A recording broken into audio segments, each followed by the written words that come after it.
Hello. Good evening, everyone. Welcome to our second meeting in April. The meeting will come to order. Madam Clerk, would you read the adequate notice compliance statement? Yes. Adequate notice of this meeting has been provided by the City Clerk's office in the preparation of the Council Annual Meeting Notice dated December 15, 2022, which was properly distributed and posted per statutory requirements. Please be advised that the fire exits are to my right, your left, and at the back of the room. Okay. Please call the roll. Ms. Allen? Here. Ms. Fox? Here. Ms. Hairston? Here. Ms. Hamlet? Here. Dr. Levine? Here. Mr. Miniger? Here. President Vartan? Present. Okay, thank you. We'll now stand for the Pledge of Allegiance. And I forgot to ask somebody, so I'm just going to do it. Our honorary mayor? Yes, you want to get us started? I'm not sure if I still remember it, but... Let's get us started.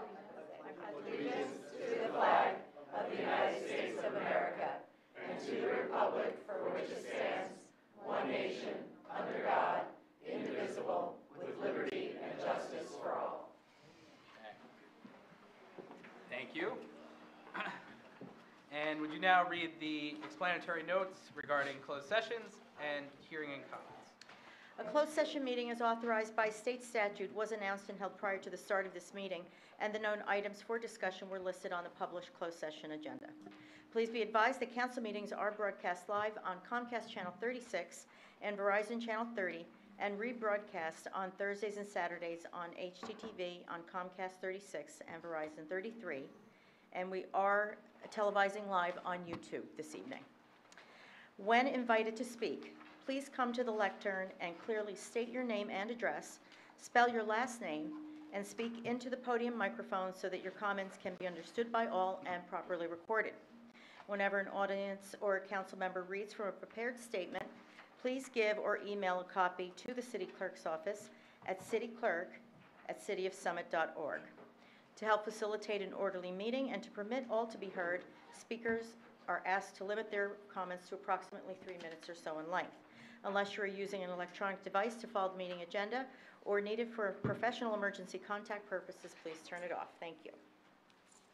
Okay, thank you very much. We're now moving on to approval of the minutes. So we'll entertain a motion to approve the regular and closed session minutes of March 21st, 2023. Do I have a motion? So moved. And a second? Second. Okay, all those in favor? Aye. Any opposed? And the motion carries. The minutes are approved. Okay. We're moving on to ceremonial awards. We've got our mayor for a day, and I'll turn it over to Mayor Rainist.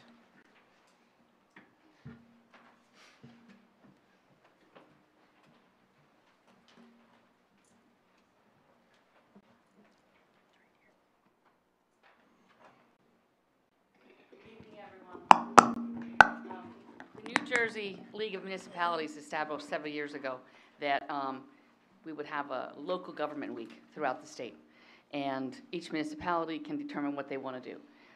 One of the things that Summit does is we ask the 8th graders who are interested at the middle school to write an essay, and the contest winner, the essay winner, gets to be mayor for the day. So we did that today. And I'm very proud to say that the highlight so far of my day and my week is spending time with Mayor for the Day essay winner and 8th grade student Yumin Yang. Come on up.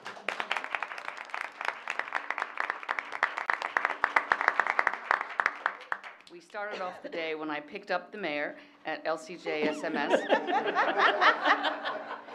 and took him to City Hall. We went to the Division of Public Works garage, where he delivered donuts to the workers.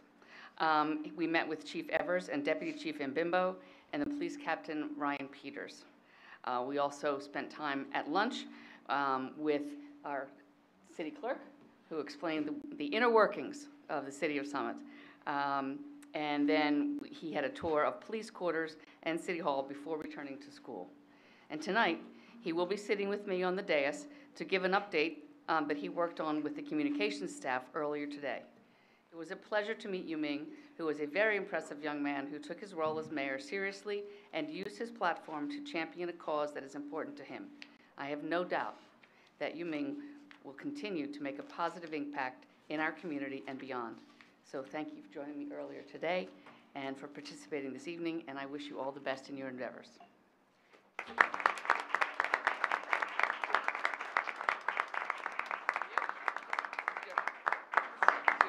Your award for a really outstanding essay. Yes, we're going to pose for a photo, because I told you. I work for Amy.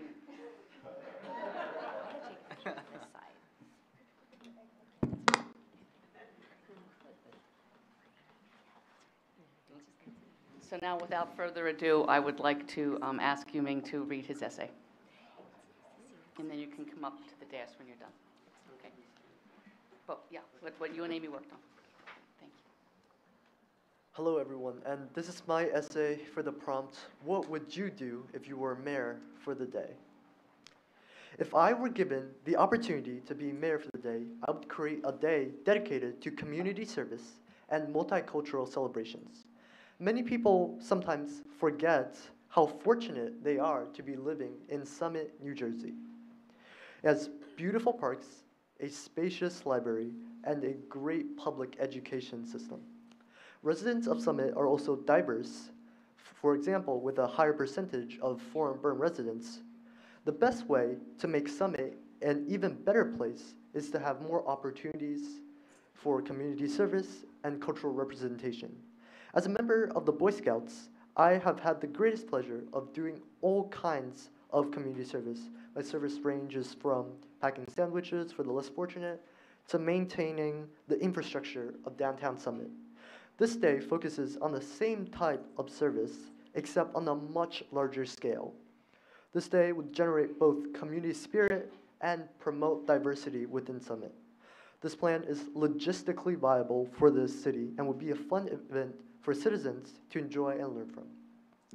First, the planning portion is relatively simple. We can contact multiple public and nonprofit organizations for specific community service events. For example, the Summit Free Public Library might need help reshelving some books or labeling books.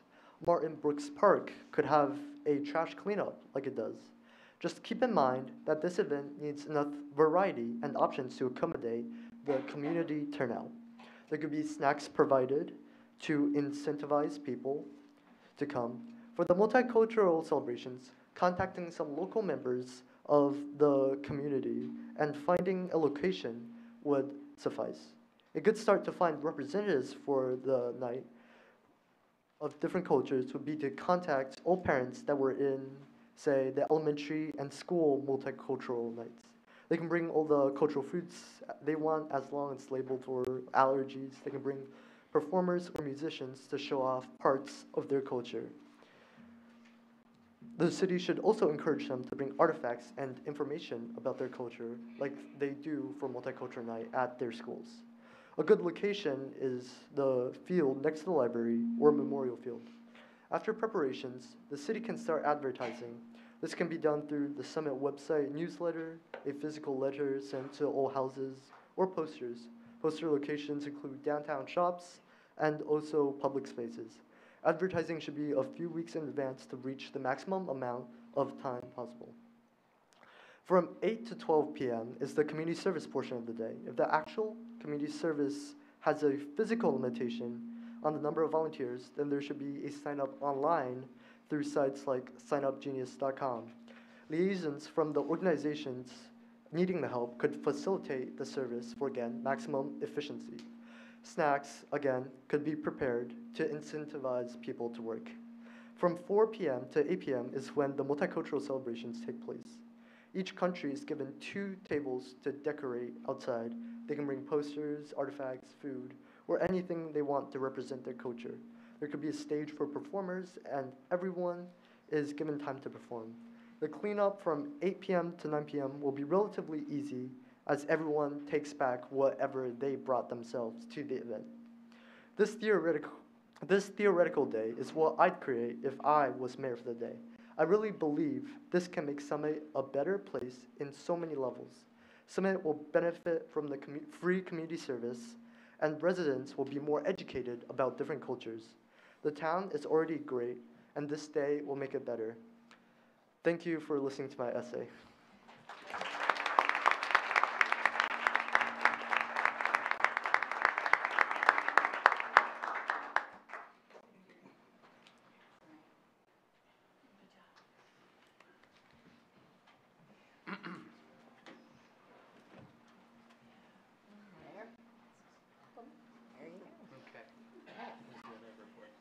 Okay.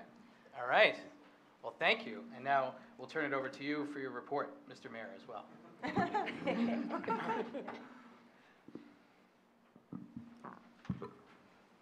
As mayor for the day, I'm pleased to announce these upcoming events. The Summit Department of Community Programs is hosting the 2023 PAL Fishing Derby on Saturday, April 29th and Sunday, April 30th from 8 a.m. to 4 p.m. at the Summit Municipal Golf Course, located at 189 River Road.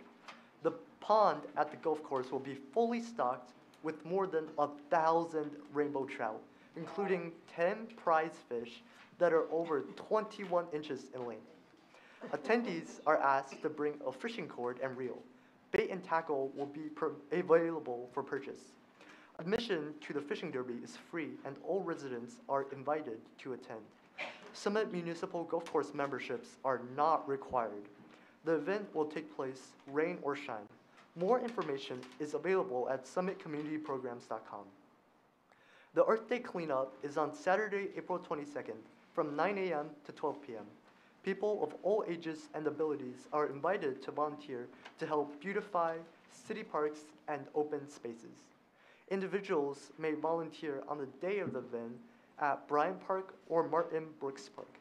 To participate as a group, email event organizers prior to the event to be assigned to a site. Participants should bring work gloves and a beverage in a reusable container. Community service hours are available. Participants should bring relevant forms with them to the cleanup site to be signed by event organizers. Students in grade 8 to 12 may attend without a parent or guardian with a signed permission form. For more information, to schedule participation as a group or obtain permission forms, email summitearthdaycleanup@gmail.com. There will also be a ribbon cutting ceremony for the new Lord Family Park Line Bridge on Saturday, May 22nd. The event begins at 2 p.m. and members of the public are invited to attend. On Sunday, May 23rd, is the first day of the Summer Farmers Market 2023 season. It is held from 8 a.m. to 1 p.m. in Park and Shop Lot number 1 on DeForest Avenue. The next Summit Free Market Friday event is on Friday, April 28th from 12 p.m. to 2 p.m. at the Municipal Transfer Station. This is a resident-only event. Bring yard sale quality items to share and take whatever you need. It's all free. Now, before I stop, I'd like to share a more personal story regarding a fundraiser. I lost my father to cancer in 2017. And after that, my family went to a nonprofit organization called Good Grief, which some of you may be familiar with. Good Grief is an organization that helps grieving families through nights of support and other programs.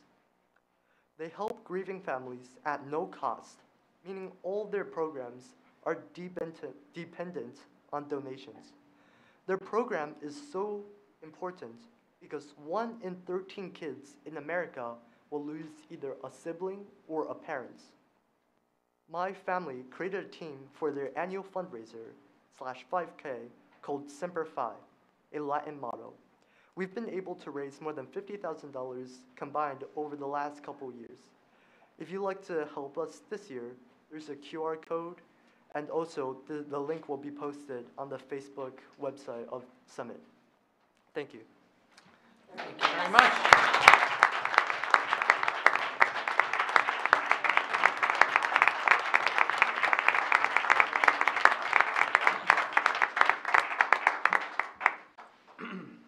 Nice job, Mr. Mayor. Okay. We're going to move on to more reports. No? Okay. All right, City Administrator Michael Rogers, on to your report, please. Council President, I'd like to reserve my 2 minutes plus 2 hours for my budget presentation. Very good. Thank you. Very good. Sounds good. Thank you. I will keep my report very brief because we have a very full agenda. 3 quick things, though. First, congratulations again to our mayor for the day, Yumin Yang. You did an excellent job with the essay and the report, and I'm pretty sure we'll see you back here one day very soon. Second, congratulations are in order to City Administrator Michael Rogers. We heard last week that Michael was nominated for the Gateway Regional Chamber of Commerce's Business Administrator of the Year Award. While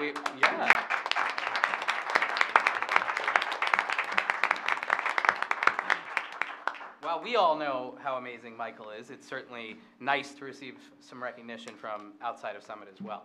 And third, the community will receive an encore performance from our spectacular President Pro Tem, Susan Hairston, at the next council meeting. I will be traveling abroad with my lovely wife to the wedding of our very dear friends. I will miss you all, but we'll be back with bells on for our budget hearing May 16th. So that is it for my report. I would now like to welcome the Girl Scout Troop number 41160 to tell us a bit about their Taking Action project. Come on up. And maybe turn the microphone around a little bit. Thank you.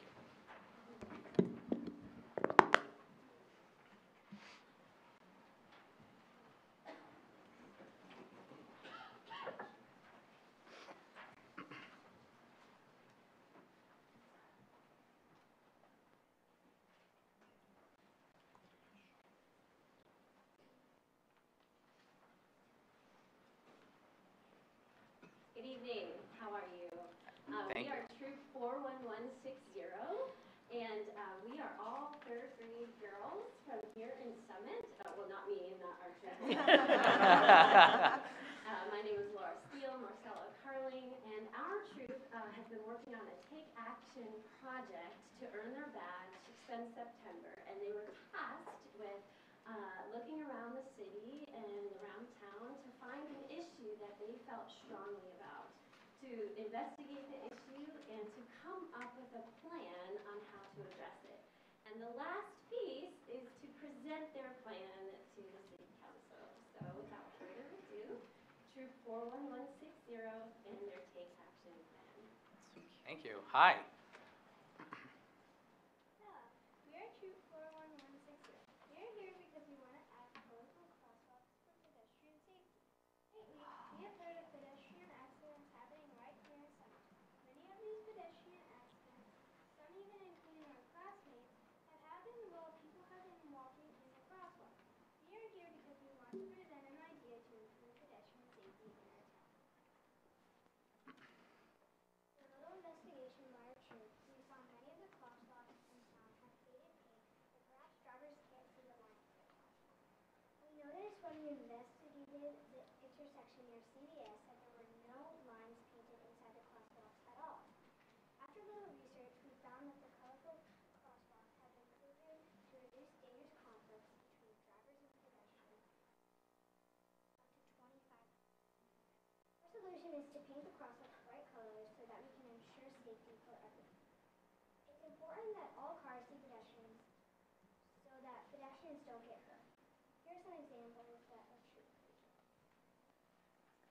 Council President, is the microphone on? Is the microphone on? Yep.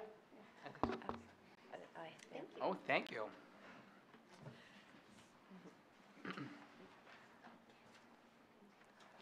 Thank you.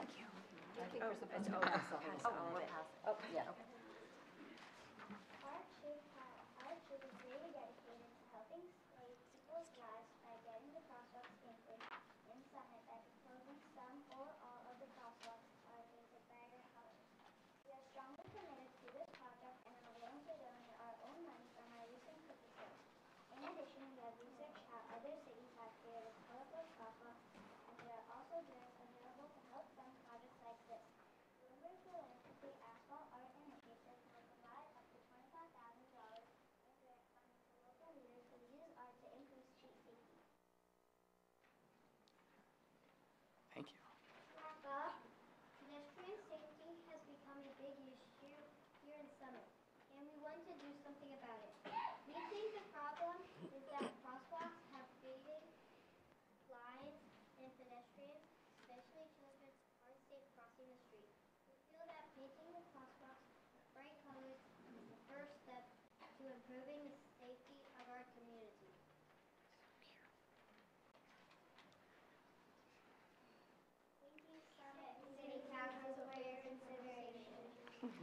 Thank you.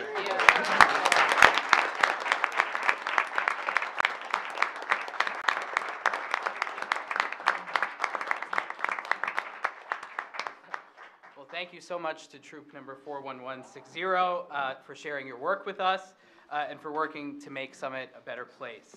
This is a very important topic, and we will schedule a follow-up meeting with you and our city engineer and our capital projects committee chair, and we will hope to collaborate with you on your idea. Thank you so much. Okay, I think at this point we're going to take a very quick break before the main event, the budget presentation, so stick around. Quick break, 5 minutes.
What's that? Good evening, good evening. We're coming back. I'm okay. Have a good chair. Yeah, they switched. Okay, thank you everyone. Thank you everyone for the little break. We are back. We are back. This is the reason, this is part of the meeting is the reason why this is my second favorite council meeting of the year.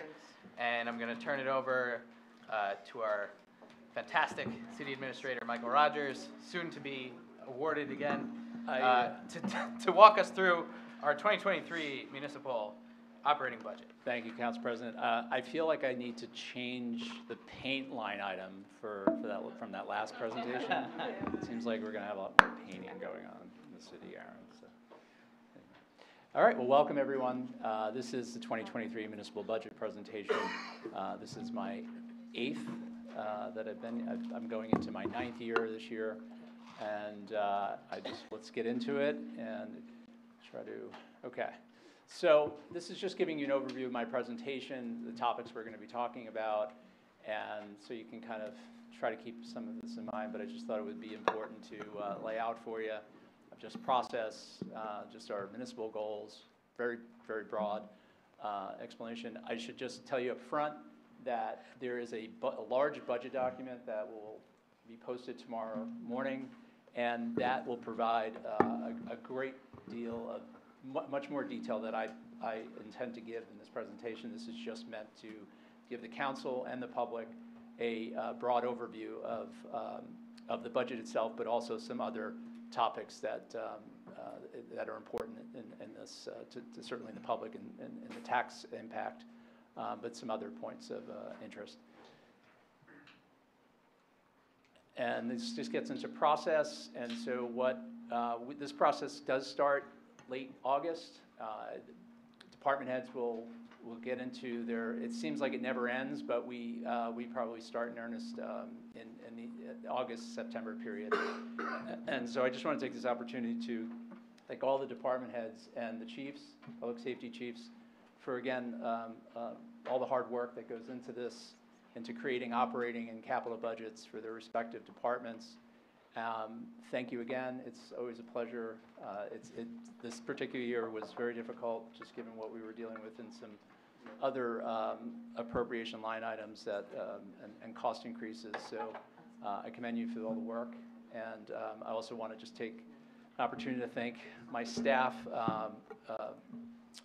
in communications, Amy Cairns and her associate, Megan Trindell, who work on many aspects of what we put together, that budget document being a big part of what we do, but just a lot of the editing that goes into it, as well as my assistant, Megan Champney, and then, of course, our city CFO, who works side by side for many months during this process. And thank you, Tammy, who probably would like to have her weekends back now, so thank you. And just again runs through what we do and where it starts with us in October, getting all the department budgets, getting into the individual council committees and their overview of the operation and capital. We did a public workshop. We do a public workshop in December of every year to give you the preliminary capital. And now we go into this year.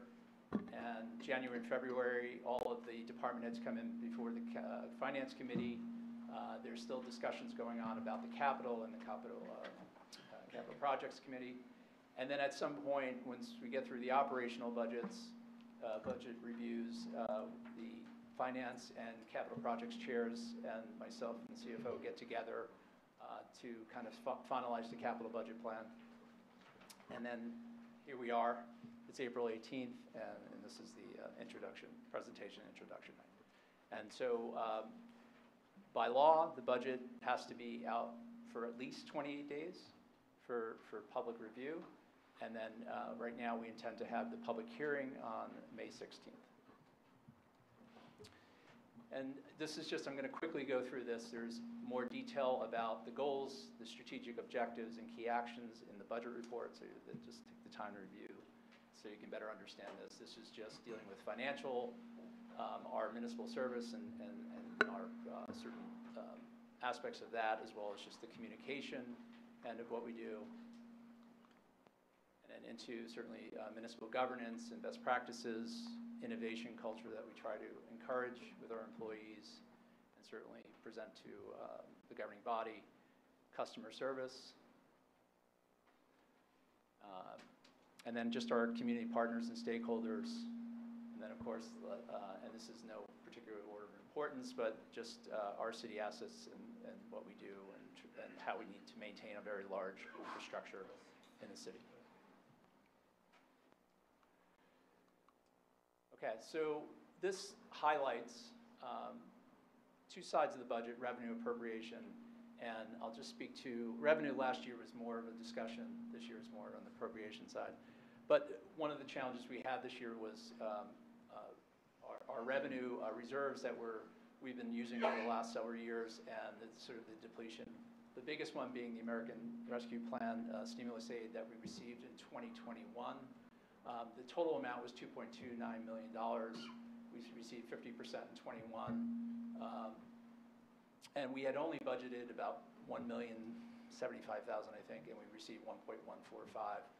So we had a little bit that went into a reserve, and then last year, knowing that 1.145 was going to go away, we had only budgeted about $850,000.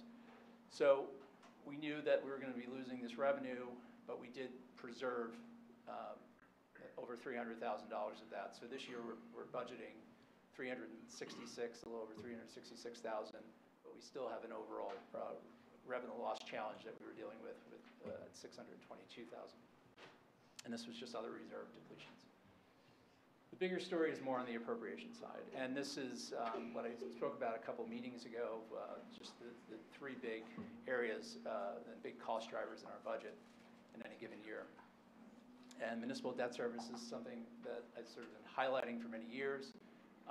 There's been a lot of capital budget approvals over the last 10, 15 years, and it's really due to just trying to make sure we have the best facilities, buildings, roads, sidewalks. It's just many, many, many years of large capital budgets, and sort of how you fund that is through our long-term debt financing. And we're paying, it's just been sort of on this escalating scale for some years now, and I think we've kind of reached a pinnacle here with this year, unfortunately. There was a large increase from 2022 to 2023, as you can see in that number. Healthcare, pension, and just those three lines were $2.4 million that I needed to, all things equal on the revenue side, which it wasn't, but that's what I had to contend with. So that was a little daunting at first, but we got through the process. And then just a couple of line items that were increasing as well. So this just gives you, again, a very high level, and I'll be gradually through the presentation kind of getting a little bit more granular, but not too granular. This is the general fund. What we'll focus on are, the main one we focus on is the general fund. That's tied to your tax rates. There's two other funds that we'll speak of, the parking and sewer utilities, which I'll show next. But this is sort of what most people think about when they think about the municipal budget. It's the general fund. And there's a near 5% change there. Capital budget's down by 7%. And these are the two other funds. Sewer's going up more, doing more sewer infrastructure work this year. And then, once again, we're not doing any capital projects in parking. And this is, again, just what the total summary. And we're going up about 7%, close to 7%. So this is just general fund summary points that I'm making now, kind of leading into where we'll get in, but I just want to kind of pause and just show. So non-tax revenue, fortunately, we were able to get back in a lot of categories to 2019 levels, which was very good after some years of decline. That helped with offsetting a lot of what we were seeing on the appropriation side, but with not enough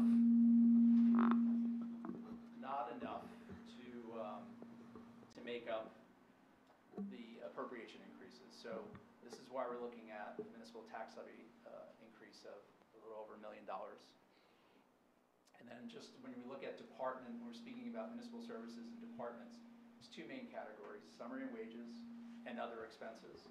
And that just gives you, in the salary wage category, fortunately, we had a decline. There's been a lot of retirements, and that's sort of helped reduce the salary and wage lines. And then another expenses, that $204,000, most of it is made up, is tied to this recycling collection contract that we signed last year. We knew the increase was going to be there. We had some partial increase last year and partial increase this year. And then the other three that I've already pointed out. So tax base, I like to just talk about this because everybody, it's meaningful for everyone who owns a property in Summit, and I just try to give sort of perspective on how the tax base has changed over the last 13 years. I'll show 23 on the next slide. Back in 2010, and what that red part is mainly it's residential, and that's what makes up most of the value in your tax base is the residential classification. And at that point, the commercial was the second highest at 9.6. And you can see the numbers here. I'm not going to read them, but you saw a little bit of a decline over a 5-year period. And some of that had to do with certainly the Great Recession, what did in the housing crisis, and values and through tax appeals that went on during that time. A big one also that happened during that time was the sale of the Merck property, which is now Bristol-Myers Squibb, the Celgene in between, and that impacted the industrial classification value. So you start to see that decline there. And I'm just, again, trying to give you some sense because what funds 54% of our revenues is tax base. And what you can see here is just the residential component that does fund the majority of that. And this is the 2023 breakdown.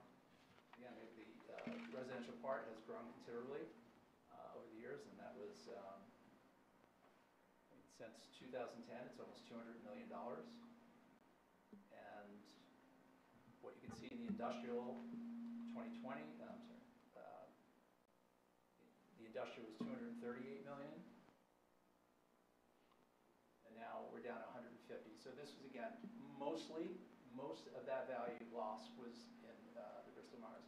However, I think this is the year where, and I think everybody's seen it, there's been a lot of work done on that property, and we do expect a pretty considerable value increase this year that the tax assessor will eventually, will materialize in his tax records next year. So that will be an ongoing process in reassessment.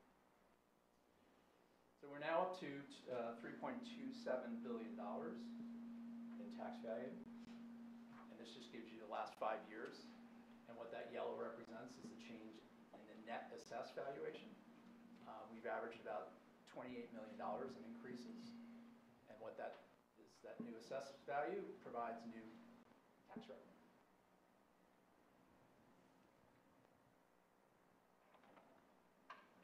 And so last year, we saw close to a $35 million increase.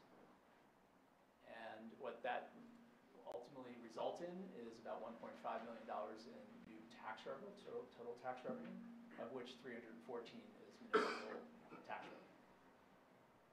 And what that 1% is essentially a 1 cent increase. What that reflects is 1 cent in your tax rate. So that ultimately will reduce what our levy at 3.6 million, I'm sorry, 3.6% increase that I showed before with that $1,035,000 revenue that we needed to balance our budget. This will take 1 cent off of that tax rate increase. So this shows you a 6-year period.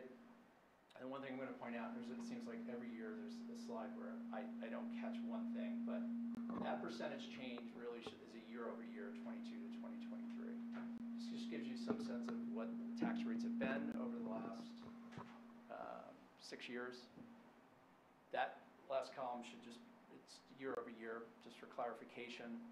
And what I realized within the last hour is that total is actually, should be about 1%, a little over 1%. But from 18 to 23, it actually is below 0%. So it's been a negative. If you look at your total tax rate, it has gone down since 2018, very, very slightly. But that's what that number is. It really should just be 1% because that is the year-over-year change. And I'll get more into the property taxes in the coming slides. Just want to kind of give you this sort of, it's a 2 cent, ultimately what you see here is a 2-cent increase in the municipal tax rate. So this is the breakdown of the estimated rates, all 5 rates that you see on your tax bill. The municipal is what we're focusing on tonight. That reflects almost 21% of your total tax bill. The school district being about 53%, and then the others. So what does the 21% mean? It's essentially for every $1 of your taxes that you pay, 21 cents goes towards municipal services in the municipal budget. So the average assessed valued home in Summit this year is $431,204. This more or less shows you the impact for every estimated rate as we know it today. There will be about a $206 average estimated total property tax increase, which the municipal portion is $95. So for the average assessed home, you'll see the increase at $206, the municipal portion being $95 that comprises. And this just kind of gives you a history of the municipal tax rate, some visual.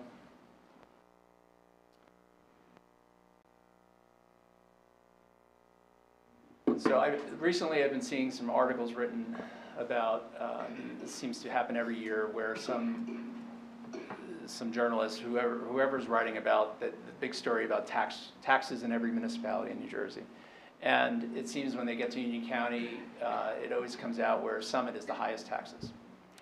What I think it's important, and this is why we spend at least one slide on the effective tax rate conversation, because what you essentially have in Summit is your values and what it is assessed at are not, so there's 2 terms you hear. You hear an assessed value and you hear market value. And when, of course, as an owner, when you're selling it, all you care about is the market value. When you're paying your taxes right now, you're paying on an assessed valuation. The city hasn't done a reval in many decades.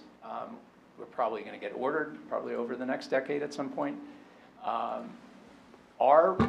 You hear a term, equalization ratio. And what this essentially does is it takes your taxes at an assessed, your property value, takes your property value, right, you have today, you use that ratio and it brings you up to a fair market value. And then this year we're at 38%. So essentially your assessed value is below where you should ideally be at 100% assessed to fair market. We're at 38%, which is a great thing for Summit for value purposes. It has been holding steady, but there was a 4-point percentage drop over the last year, and that is consistent with all of what has been going on over the last few years in the residential housing market, and even commercial as well. So what this reflects, and I've shown, and I think in our budget report we have every municipality, but I wanted to just focus on 4 municipalities. Taking every tax rate in 2022 and showing what the ratio is for 2022, and this is all 2022 because I don't have the exact tax rates for all these other municipalities, so it's just on 2022 numbers. And the average residential market value, a little over $1 million. And when you take your tax rate and you run it through the ratio, you get an effective tax rate.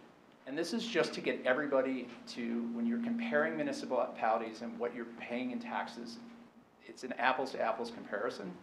So this is what this reflects. And this has been something that we've been showing for many years. Summit pays the lowest taxes from an effective tax rate standpoint. It pays the lowest taxes in the county. So if you had a $1 million home in Fanwood or Garwood or Roselle, of course the size of the house might be different, but you take that value and you take the current rate and you run it through and to get an effective tax rate, this is what you would be paying, and Summit has the lowest pays for an effective tax bill is the lowest in the county.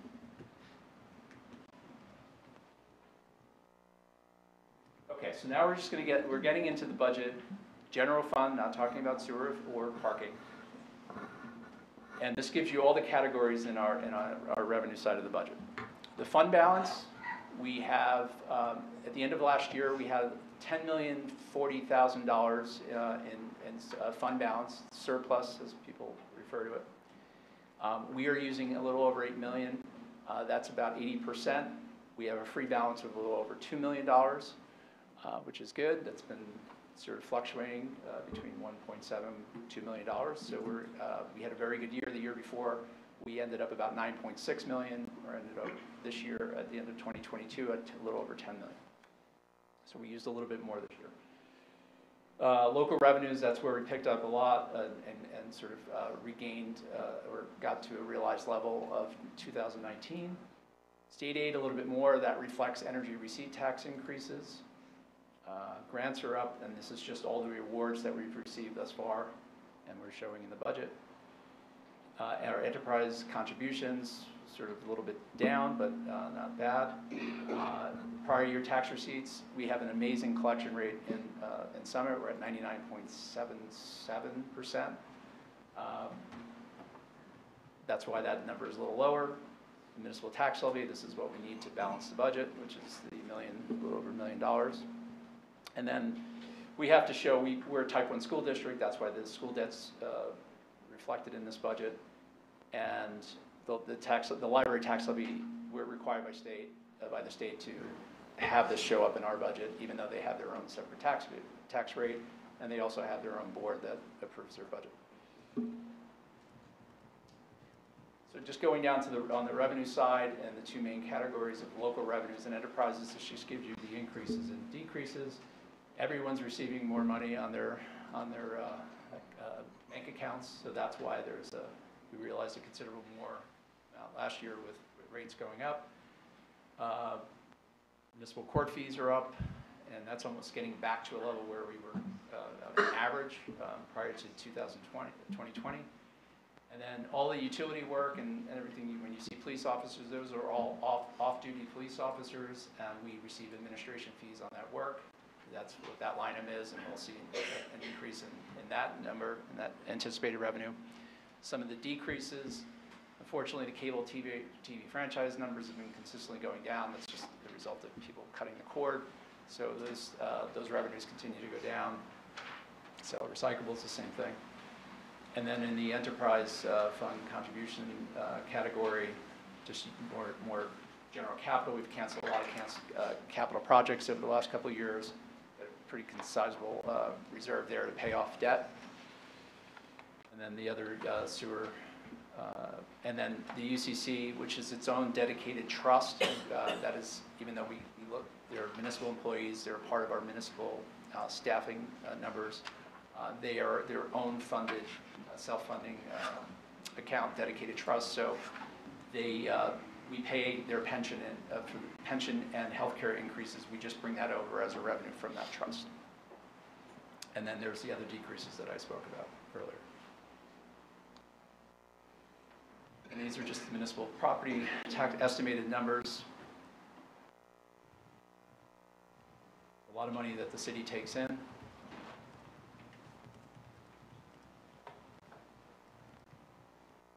And then people often ask about the caps. And the property tax levy cap is really on the revenue side. Then you hear about the appropriation cap, which we had an ordinance that was just adopted recently that's 3.5%. And I'll get to the appropriation cap number, but once again, we're under close to $1.1 million. And that's just, if you go to the budget report, it shows the formulas for the two caps and all the exclusions, and that's what's affected. What's effectively you're seeing is the result of all these exclusions that come out of what we're allowed to raise, but we're still under this amount. So now onto the appropriation side. This gives you the three main categories on that side of the budget. We have a $55 million budget. Most of it's in the municipal operations, but this just gives you outlines and bullets the different categories underneath each of these. And then the next couple slides, we'll get into just break down the municipal operations and then the other appropriations. So here, where you can see public safety is our largest line item in municipal operations, and that's down, and that's mainly in the personnel, staffing, salary and wage lines. Police had just a lot of retirements over the last year, and that's what it reflects, is just as we hire new police officers, just at much lower salaries, and that's what we have there, as well as fire. There's been some retirements. And we have our shared service with health and municipal court. They're up slightly. And then the insurance, which I'll get into more in the insurance discussion, what that increase is. But that's not just healthcare, that also reflects our general liability and workers' comp. And then the other appropriations, we have our dispatch agreement, which is up again this year, and municipal debt being the largest appropriation increase.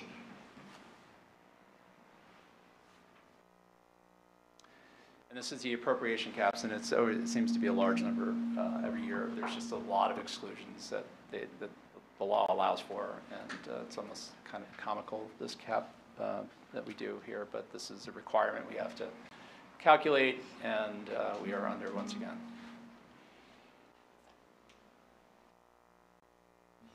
So the personnel, there's been no changes over the last year as far as the staffing numbers.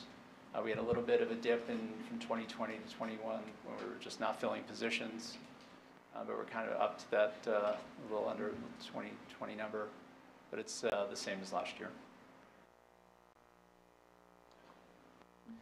And now onto salary and wages, and this just kind of reflects what I was just talking about in the general fund.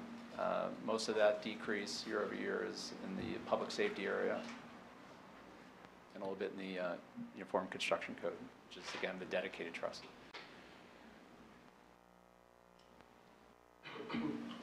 So in the categories municipal operations, when there's the salary and wage, now we have this other expense. So when you look at the budgets, you'll see salary and wage categories, other expense, you have many line items under each.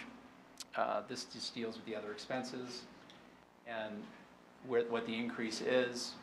A large part of that is this recycling curbside collection contract that we entered into. Is a 2-year contract that started last July. And then the 3 largest items within the other expense category, our largest deals with the transfer station. That's only up 20,000. Collection contract, and then fuel. That, as a lot of commodities went up last year, that's the increase that we saw in fuel. But overall, utilities are not as much. There were some declines in our telephone and other areas that help offset that increase. And then professional lines are overall slightly down. Healthcare. We are in the state health benefit plan. It's been well documented about it, where there was an incredible, for us, a 23% increase. We have historically, over the last 6 years, we've averaged about 1.7%. So this was this just had a huge impact to our budget this year. We certainly looked at this. This was known probably during the summer time. We got word. They made some changes, but not much in terms of dollars. There was a lot of back and forth with state unions that were trying to get this, change the plan, reduce things, get access to the state data. We can talk more and more about that issue, but ultimately what we're getting billed for reflects a 23% increase. What we're predicting, this is a self-insurance fund, state health benefit plan. We get billed. It's all based upon billings of the previous month. So it's we have to estimate based on right now. It's the first quarter, first 3 months, and this is sort of what we're looking at in an increase. And I'll just take it quickly. Employees contribute towards the health plan depending upon where they fall in the salary category. There's other, with the other funds that are sustaining and liquidating in the parking and sewer, those, whatever attributed to their personnel, that comes back as a revenue, so that's why they get some of that increase in their budgets. And then what we're doing to offset this rather large increase is we're using, when the budget, that line item is funded, it goes into our self-insurance line, and it's a self-insurance reserve. We then pay bills out of that, but it all depends upon what's the usage throughout the year. So what we're budgeting sometimes is not what we're actually getting billed for. So there's some surplus that has accrued. We had about, at the end of last year, $2.15 million in this reserve that is just accrued for many, many years. This was the year where we needed to use some of that to offset this rather large increase. I think there will be changes made to the plan. I know that there's a lot of talks that still go on. I know the governor in his budget has allocated hundreds of millions of dollars for potential to offset some of these, at least what they're projecting in 2024, which is somewhere between a 6% and 8% increase. So we'll see where that goes, but we felt this was a year to use some of our reserve to offset this appropriation increase. And then ultimately what you'll see in the budget is a $2.49 million number in the general fund line item. So I just wanted to try to take you through what you're seeing, because sometimes people get confused with what you see a larger number, what's this increase, why it was. And it's better outlined in the budget report if you want to read more about it. Pension obligations, just kind of gives you a little bit of information on that. Again, historically, much larger percentage increase on the pension side, and then debt. This has again been often talked about over the years, and I think we've kind of hit almost a pinnacle of what we have in long-term bond issuances.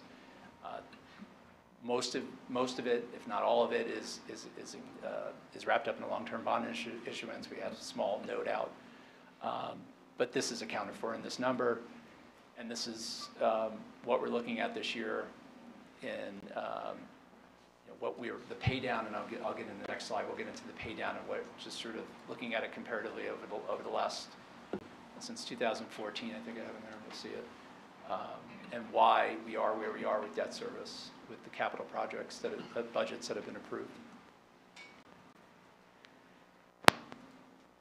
Before I get to that, actually, this just gives you a very snapshot of our debt position. And what this essentially says is that by law, you can actually take out 3.5% of what your statutory equalized valuation is. This is a 3-year average, the $7.8 billion number. So they have the borrowing power, which reflects the 3.5%. Our net debt at the end of last year was $65.5 million, and we have about 76% of statutory borrowing power that they talk about.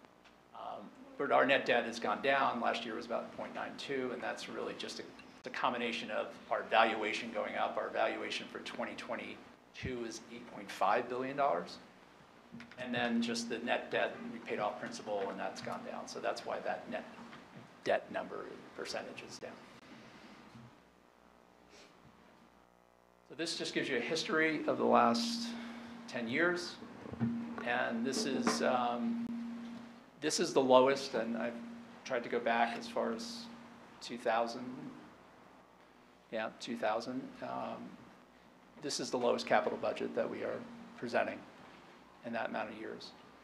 Certainly the highest principal amount we're paying. This is where you want to be. You want to certainly be paying more off than taking on new debt. But you can see over the years that hasn't been the case. And that's why our debt has just gone up to a level of where it is. But it reflects all the capital needs, and there's plenty of them. And when I get to the capital budget plan, I'll show you what we have, what our capital improvements plan reflects over the next 5 years. There's no shortage of projects. And then this, again, just reflects from 2011 where we are with net debt. So capital budget, this is just going to be a broad overview. We had our capital budget presentation, preliminary capital budget presentation in December. is a little more detailed. The budget document reflects every capital project within the budget, shows you the next 5 years and projects that we want to do, so you can get more detail on the capital budget in that report and the actual budget document. So sewer, as I showed you earlier, is up. General fund capital budget is down. And nothing for parking. I'm sorry, Rena. 5 years? Just got to show that there's nothing there. This just gives you the year-over-year changes. And then the two utilities.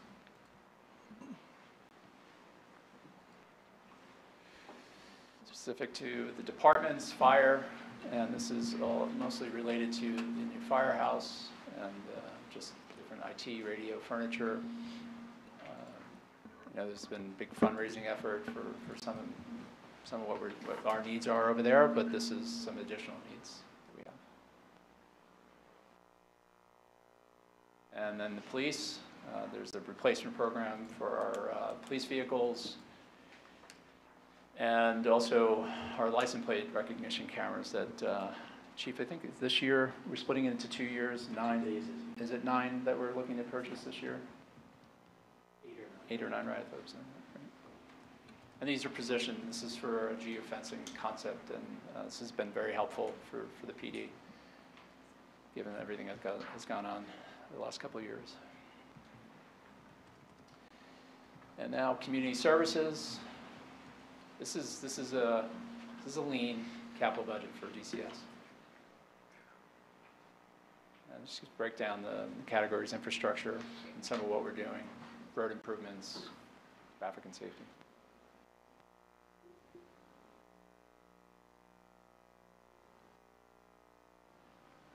Vehicle purchases, that's a pickup truck with plow, log splitter, split logs. That's pretty. And then just building improvements and upgrades.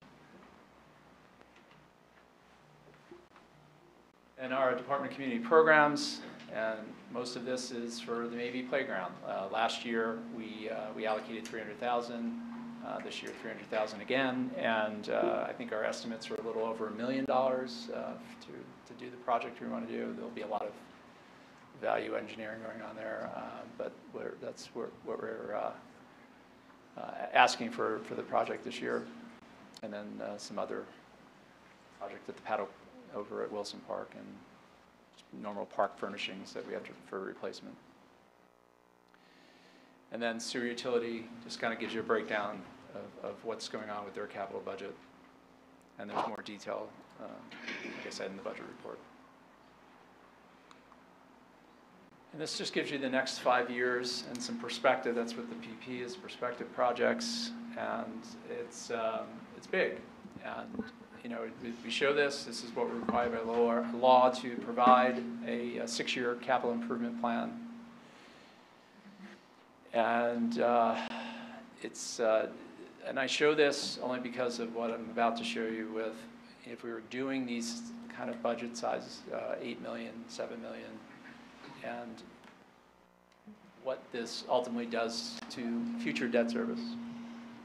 So that blue portion is really what's reflected with those capital budgets, if we were doing those capital budgets next year over the next 5 years, that blue in the bar graph reflects what the increase in debt service would be. So the maroon part reflects what the existing long-term debt is.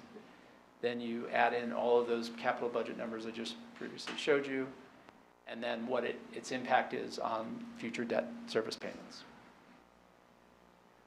Pretty big number, but it's 5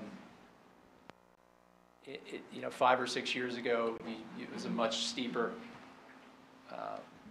bar graph you would see, and we've reached the point where this year it's close to $6.6 million that we're paying.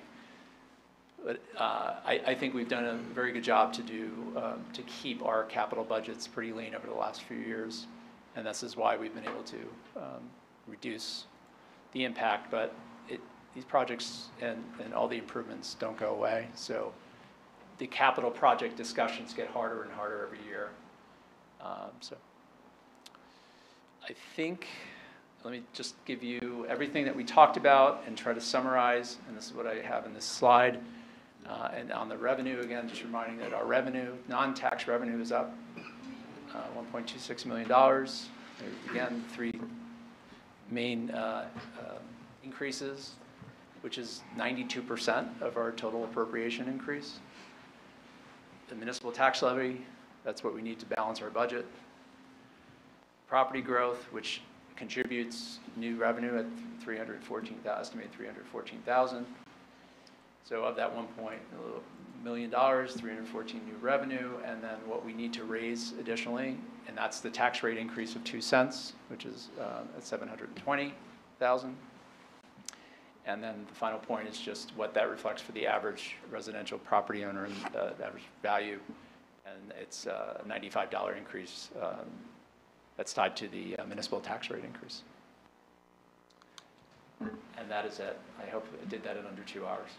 It's just, that's all I want to do. I try to. Mission accomplished. Thank you, Michael. Yep. It's a lot, and thank you for your patience. Yep. Thank you. All righty. Well, thank you. So I think we're going to move on to the resolution that makes the introduction of this official. So I will turn it over to you, Councilmember Miniger. Thank you, Council President. This is number 10253, and this resolution introduces the 2023 municipal parking and sewer operating budgets and establishes a hearing date, which will be Tuesday, May 16th, here in council chambers. The preparation for the city budget is a huge undertaking. As you can tell, you can see the binder over there on the table. It's a lot. I want to thank my colleagues on the Finance Committee, Mayor Radist, Council President Vartan, and Councilmember Allen for all of your work on this.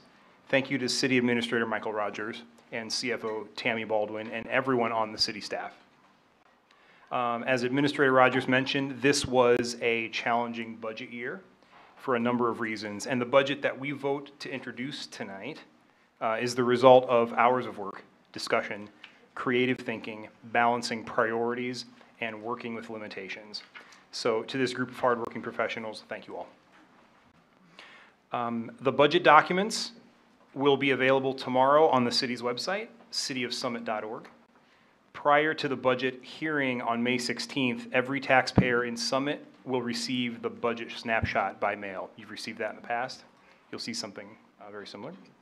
And in 28 days from now, per New Jersey law, on May 16th, we'll have the budget hearing, and we will vote to adopt the budget.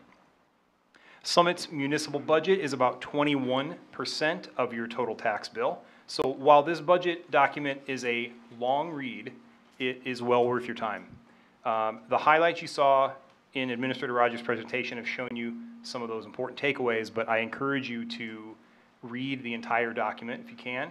If you can't, take a look at look at the trends that are presented. Take a look at through some of the sections of each department. Come up with questions that you want to ask on May 16th. I really look forward to that meeting. I think it's going to be a great one. So bring your questions, and I look forward to seeing you then. Thank you. Oh, and I move to adopt this resolution. That's the big part. Yeah. I second. Okay. We're going to do a roll call vote on this one. Ms. Allen? Aye. Ms. Fox? Aye. Ms. Hairston? Aye. Ms. Hamlet? Aye. Dr. Levine? Aye. Mr. Miniger? Aye. President Vartan? Aye. Excellent. The motion carries. And on to the second finance resolution, Councilmember Miniger. Thank you, Council President. This is number 10254, and this resolution introduces the 2023 Special Improvement District budget and establishes a hearing date, which will be Tuesday, May 16th at 7:30 here in council chambers. The Special Improvement District is better known as Summit's Downtown. Taxes levied in Summit's Downtown, or the Retail Business District, are managed by Summit Downtown Incorporated, SDI. SDI's budget is used to promote downtown businesses, and this budget will be available on the website eventually as well. I move to adopt this resolution. I second. Okay. And a roll call vote on this one, please. Ms. Allen? Aye. Ms. Fox? Aye. Ms. Hairston? Aye. Ms. Hamlet? Aye. Dr. Levine? Aye. Mr. Miniger? Aye. President Bartian. Aye. Okay, the motion carries. Thank you very much. We're moving on to ordinances for hearing. We have one. Would you read that one, Madam Clerk? Yes. Ordinance number 23-3278, an ordinance by the Common Council of the City of Summit, County of Union, New Jersey, repealing and replacing in its entirety Chapter 27, Flood Prevention and Protection of the Code of the City of Summit, to adopt new floodplain management regulations, associated maps, and designate flood plan administrator, and providing for severability and an effective date. Thank you, Madam Clerk. And Councilmember Levine. Thank you, Council President. I'd like to please open the hearing for ordinance 23-3278, repealing and replacing in its entirety Chapter 27. This is a state-mandated ordinance, and we are following the state's model. It has been approved by both the NJDEP and FEMA. The state has set a deadline to adopt this new ordinance of May 2nd, 2023. This ordinance does three main things. First, it designates a floodplain administrator within the municipality, and for us, this will be our city engineer, Aaron Schrager. The second thing it does is it makes the issuance of a floodplain development permit a pre-requirement for any application submitted to zoning or the construction division. The third thing this ordinance does is establishes a method for obtaining a variance from these requirements of the ordinance, which would then be handled by either the planning or zoning board. I move to open this ordinance for hearing. I second. Okay, the hearing is now open, and we'll open it up to comments from council members. No? Nothing? Comments from the community on this one? All right, I think we're going to close this hearing, and we'll move on to ordinances for final consideration. Madam Clerk. Thank you. Ordinance number 23-3278, an ordinance by the Common Council of the City of Summit, County of Union, New Jersey, repealing and replacing in its entirety Chapter 27, Flood Prevention and Protection of the Code of the City of Summit, to adopt new floodplain management regulations, associated maps, and designate a floodplain administrator, and providing for severability and an effective date. Okay, thank you. Councilmember Levine. Thank you, Council President. Having just had this hearing, I'd like to move ordinance number 23-3278 for final consideration. I second. Okay, eventful hearing as it was. I will now move for a roll call vote on that, please. Ms. Allen? Aye. Ms. Fox? Aye. Ms. Hairston? Aye. Ms. Hamlet? Aye. Dr. Levine? Aye. Mr. Miniger? Aye. President Bartian. Aye, thank you. And that ordinance is adopted. Okay, thank you very much. We're moving on to resolutions again, back to resolutions rather, and back over to finance. Councilmember Miniger. Thank you, Council President. This is number 10330, and this resolution authorizes emergency temporary appropriations for the municipal operating budget. The statutory language required in a resolution like this uses the word emergency, but this is a regular occurrence, not an emergency. These temporary appropriations are to help fund city operations expenses and payroll expenses until we have adopted our 2023 budget later this spring. In fact, May 16th. I move to adopt this resolution. I second. Okay, thank you very much. We'll do a roll call vote on this one as well, please. Did you want to open it up for any yeah, comments? I skipped that part. Yep. We're gonna. Any comments on this one? Members of council? No. Comments from members of the community? Now we'll do a roll call vote. Okay. Thank you. Ms. Allen? Aye. Ms. Fox? Aye. Ms. Hairston? Aye. Ms. Hamlet? Aye. Dr. Levine? Aye. President Miniger? Mr. Miniger? Aye. President Vartan, excuse me. Aye. You're excused. Okay. Next one, please, Councilmember Miniger. Thank you, Council President. This is number 10331, and this resolution authorizes the concurrence with the 2023 Board of School Estimates certification of required funds. The Board of Education budget was approved by the Board of Education and the Board of School Estimate, which consists of 2 members of council, 2 members of the Board of Education, and the mayor. The Board of Education budget makes up approximately 50% of property tax levy in Summit, and this certification of funds required is for $70,449,531. I would like to thank the Board of Education and all those who worked on preparing the largest budget in Summit for once again staying under the 2% cap. Summit schools are what my neighbors cite as the reason why they live here, and I'm very happy to move this resolution forward for adoption. I second. Okay, and do we need a roll call? Well, first, let's do comments. Comments from members of council. Yes? Thank you, Council President. As a member of the Board of School Estimate, I just want to give a little bit of reflection. I know that it's a whole separate process, but you see how big a piece of the budget the school represents, and having served on the Board of Education and know the thoroughness by which that body puts into consideration what's going to be happening, I just want to assure the public that what you heard Council Member Minigar said is happening, that is the biggest investment in this community, and it is reflecting our priorities. And so I always like to tell people who are not familiar with, who don't feel comfortable with budgets and numbers, think of budgets as saying where your priorities lie.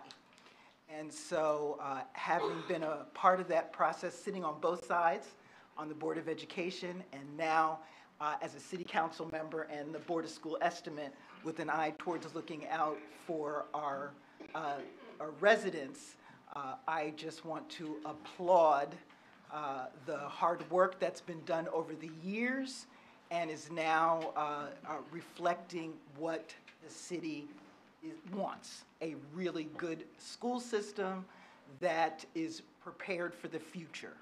So I just wanted to make that comment, Council President. Thank you. Other council member comments? Nope.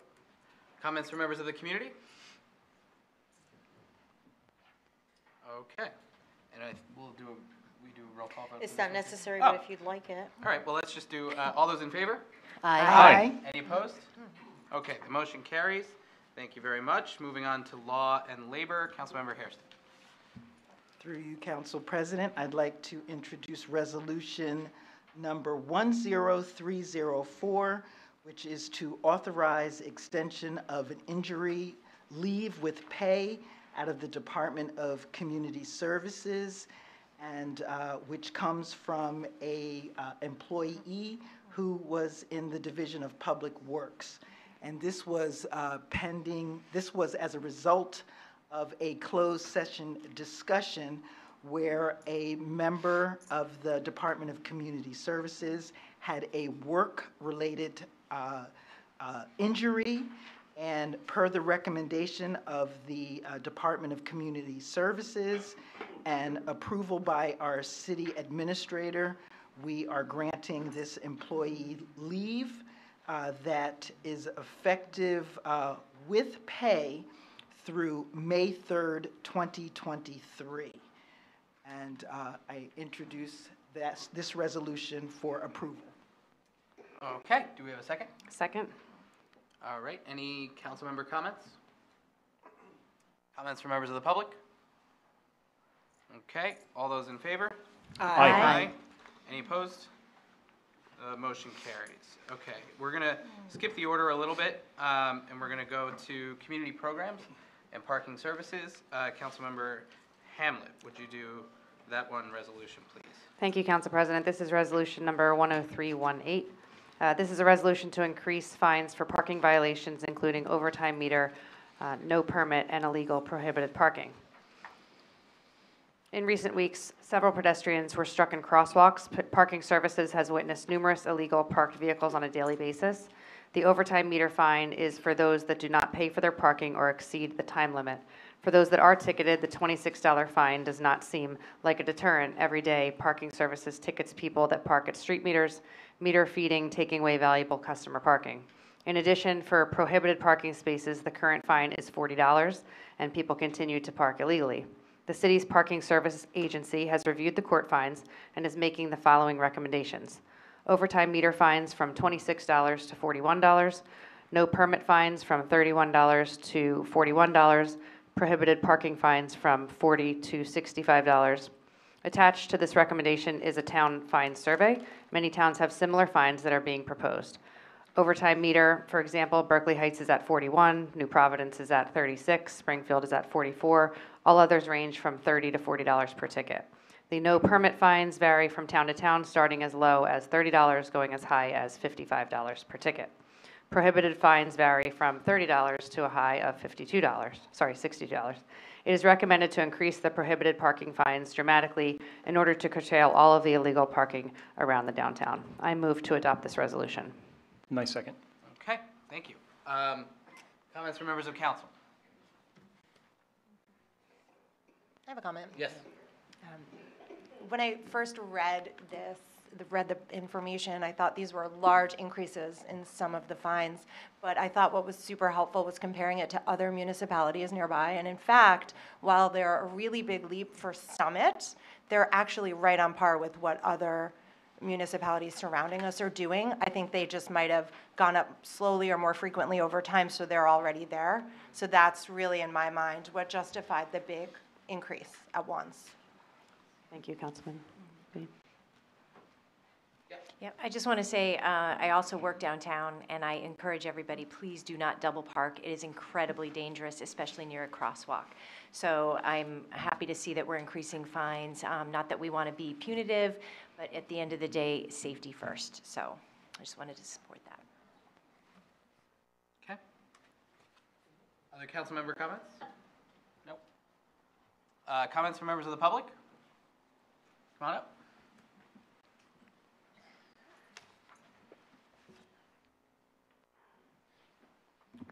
Good evening, Don Nelson, 20 Plain Street. Who enforces the parking laws in Summit? That would be parking services. How many members are actually writing tickets? I would guess all of them, but Well, how many we is can that? defer to Rita for that question. Is it 1, 2, 12, 15? Rita? And if you have other questions, maybe it's just helpful to ask them now, so then Rita can answer kind of in bulk. Good evening, Rita Okay. McNanny, Parking Services Director. We have 2 full-time, 2 part-time officers that enforce on a daily basis from Monday through Saturday.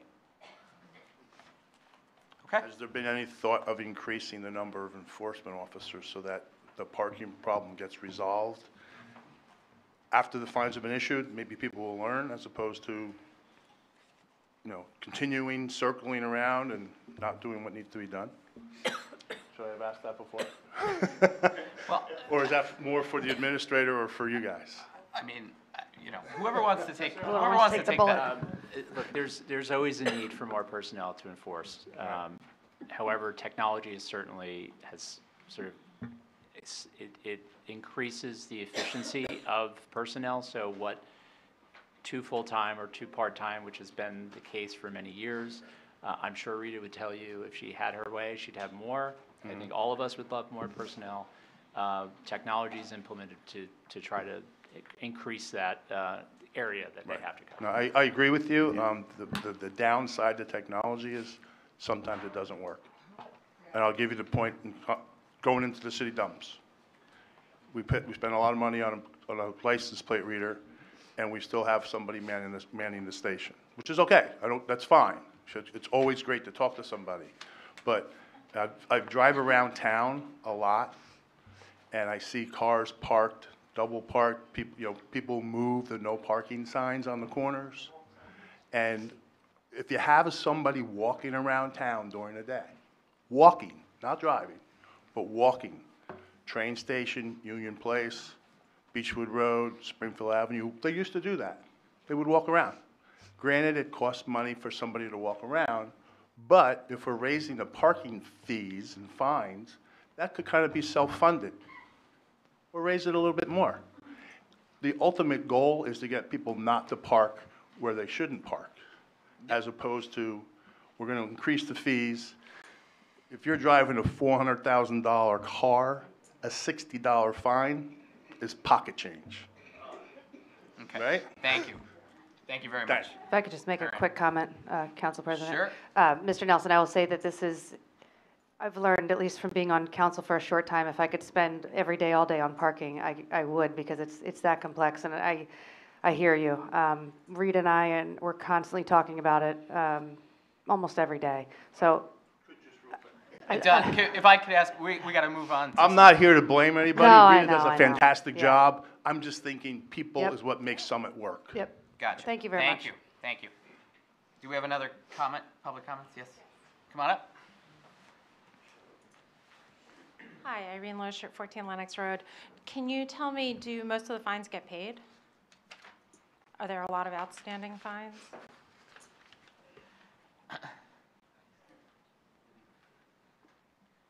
The municipal court collects all the fines, and from what I understand, they have a 95 percentage.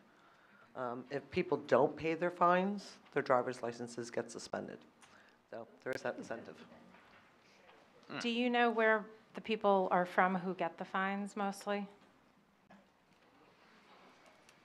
No, unfortunately, I cannot know that. No, no. Don't they send them out to, aren't they tied to? There would be no reason for me to know what towns or how many people from a certain town. We can't have it. That's illegal. That's could be conceived as targeting. So if you parked illegally, it doesn't matter where you live or where you're from or how much money you make or what kind of car you drive. If you park illegally, you get a ticket, you're required to pay the ticket. Can you tell me, are the automatic readers that were supposed to be installed at certain corners or certain spots, are those in play already? And No. No. So that was the safety stick concept, and I think that's We're basically on. We're just taking a little Yeah. more time, doing a little more Yeah. research. Rita, you can give an update if you want, but I think we're going to revisit in a few weeks. I know you've been working with getting another demonstration from another municipality. And I just want to limit a little bit the back and forth. So if there's a bulk of questions, let's ask them all at the same time, and then our great professionals can answer them all together. I'm thinking of the next one while she's. Yep. The safety stick is new concept. So the city is doing our due diligence. We want to see it active in other towns in Jersey. And also we have to make sure that it is in line and works electronically with our court system. Did you buy them already? No, and we would not be buying anything. So that's an advantage to us, that we don't have to pay for that infrastructure up front, but I want to make sure everything works. So everything's been pushed back for right now. So hopefully, over the summer, I'll have more to report. I don't have any more questions. Thank you. Come on up. Just one. Marcus McNamara, 53 Morris Avenue. Can the police enforce the parking? Who wants to take that one? Can Summit PD Yeah. write tickets? Yeah. Okay, thank you. Yeah. Come on up.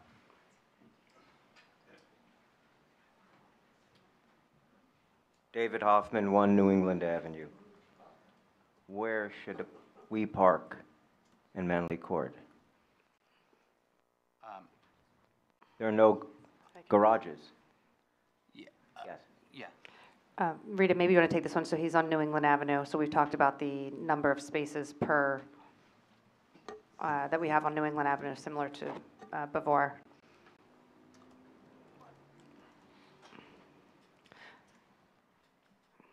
And then we can have a conversation about it after. There is something currently on the books, so that you're aware, and I don't know your particular location, that there is something for, that has multiple dwellings, 10 or more, that you can park on the street. So if you want to contact me tomorrow, I'll give you all that information in the process of what you need to go through. But some areas they're not, and we're still trying to work on those for certain areas. People have lots of cars, and they need a place to park. Yeah, is the 2-hour limit still? 2-hour limit is still in effect, yes. So you're talking during the day or overnight? Well, overnight, we know we park by the 7-Eleven, but then we have to have the car out by 8 o'clock, and then we have to move the car every couple of hours. Yes.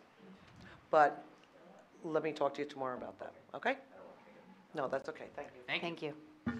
Okay, other public comments? Yo, come on up.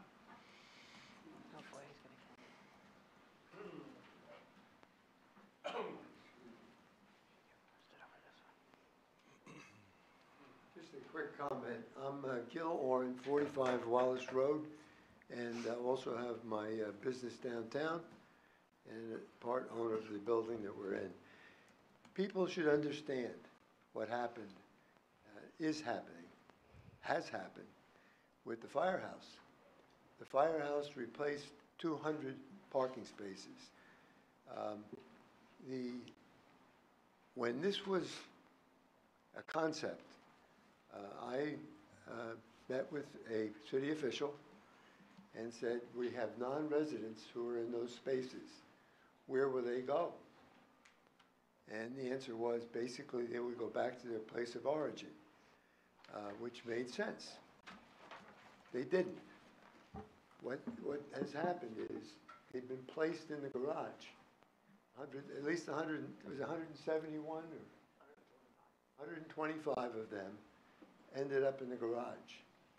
And where there was a little space for downtown employees and Summit residents, it was eliminated. Monday through Thursday, it's packed. And where there was, I'll give you an example. On the top floor, there were green stickers. Summit downtown employees. They were clipped. And the whole top now are non-residents. They pay more, but it's caused a major problem. A major problem. We've lost 120 spaces for downtown employees. 60 were in where the firehouse is, and 60 were on top. And what I was told, if it happened, would have made sense to politely tell those people who are out of town that you'll have to stay in your town and park. And the downtown employees and the downtown residents would be served. The problem with downtown, and I'm there, is the employees come in a little later. And by the time they come in, the parking is that garage, which was supposed to be for Summit employees and Summit residents, is it's probably more than 125. How many tickets have you given to people who are from out of town, don't have permits, who park there? Quite a few? On an average, about 10 a day. Is that all? Okay. So it's 135. I think that you have to understand that. And I think that we should revisit what I was told, and that is those non-residents should return to their place of origin so that the employees and Summit residents can use the garage as planned. Thank you. Thank you. All right. Other comments from the public? Nope. Okay. I think we're ready for a vote now. All those in favor? Aye. Aye. Any opposed? The motion carries. Okay. And I promised my colleagues in closed session that we would take a little break at 9 o'clock because we have a little bit of a chunky agenda left. Should we? So let's take 5 minutes. Let's take 5 minutes, and we'll come back. Yeah? Or we can do a bit more, or do a bit more. It's your call. All right. Okay.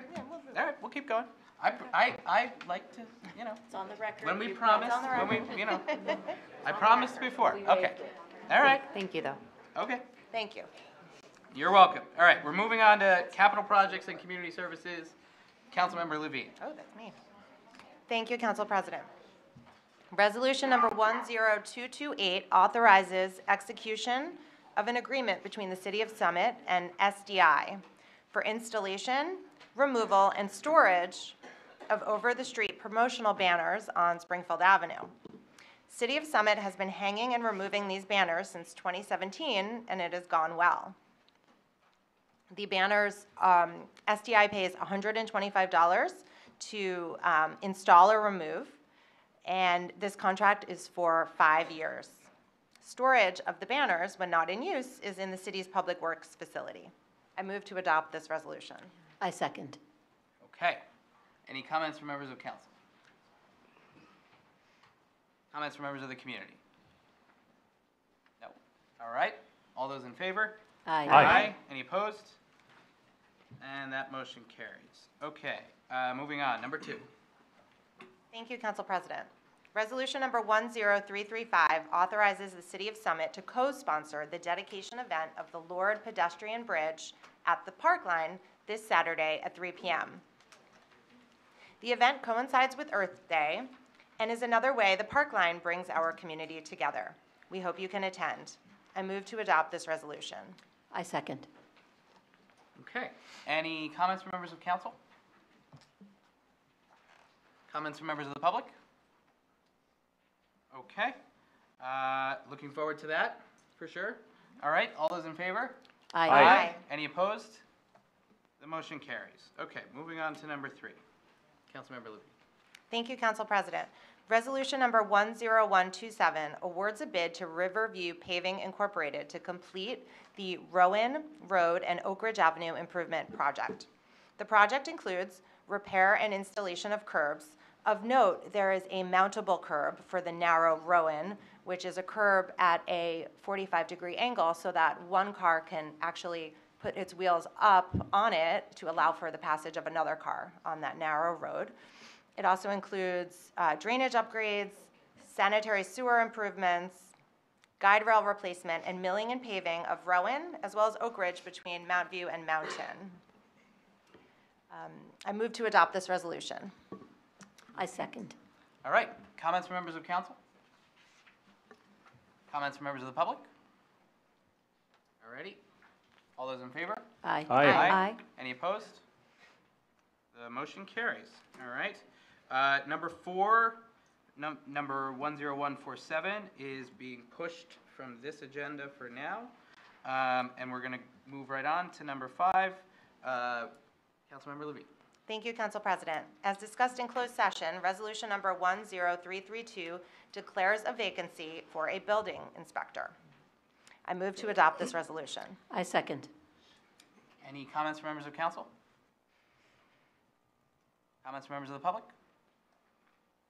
All those in favor? Aye. Aye.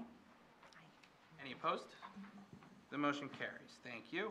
Moving on to safety and health. Number 1, Councilmember Fox. Thank you, Council President. ID 10309. This resolution authorizes the submission of a grant application for the New Jersey Division of Highways Traffic Safety's Pedestrian Safety Enforcement and Education Fund grant program in the amount of $15,000. And there are no matching funds required for this grant. The grant will be used for pedestrian safety. $7,000 will be used for overtime safety details at targeted crash site hotspots. $7,000 will be used for signage to promote pedestrian safety, and the remaining $1,000 will be used for printed materials to promote pedestrian safety. I move this resolution. I second it. Okay. Comments from members of council? Just one. Sure. Is there a matching grant for this one? No, as I said, there is no match. Oh, sorry, I missed that. Okay. Okay. Other comments? Council? Comments from members of the public? Yes, sir?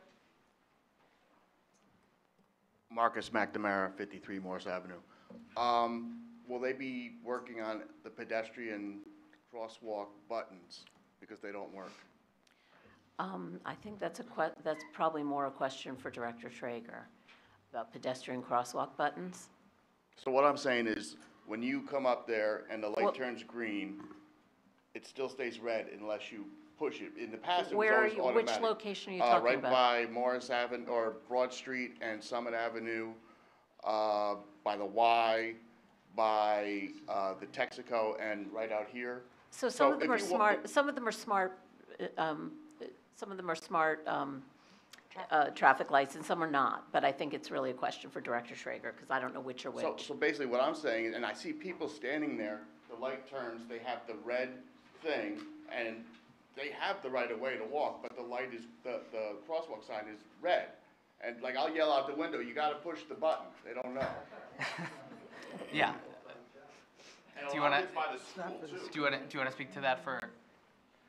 Yeah, thank you. Certainly, through you, Council President. A couple things. One, we just had our annual maintenance review of all our traffic signals, which is sitting on my desk, so it's possible some are not functioning or might have issues with them. We have not reviewed that yet, so that might reveal that some systems do need some upgrades or have some issues.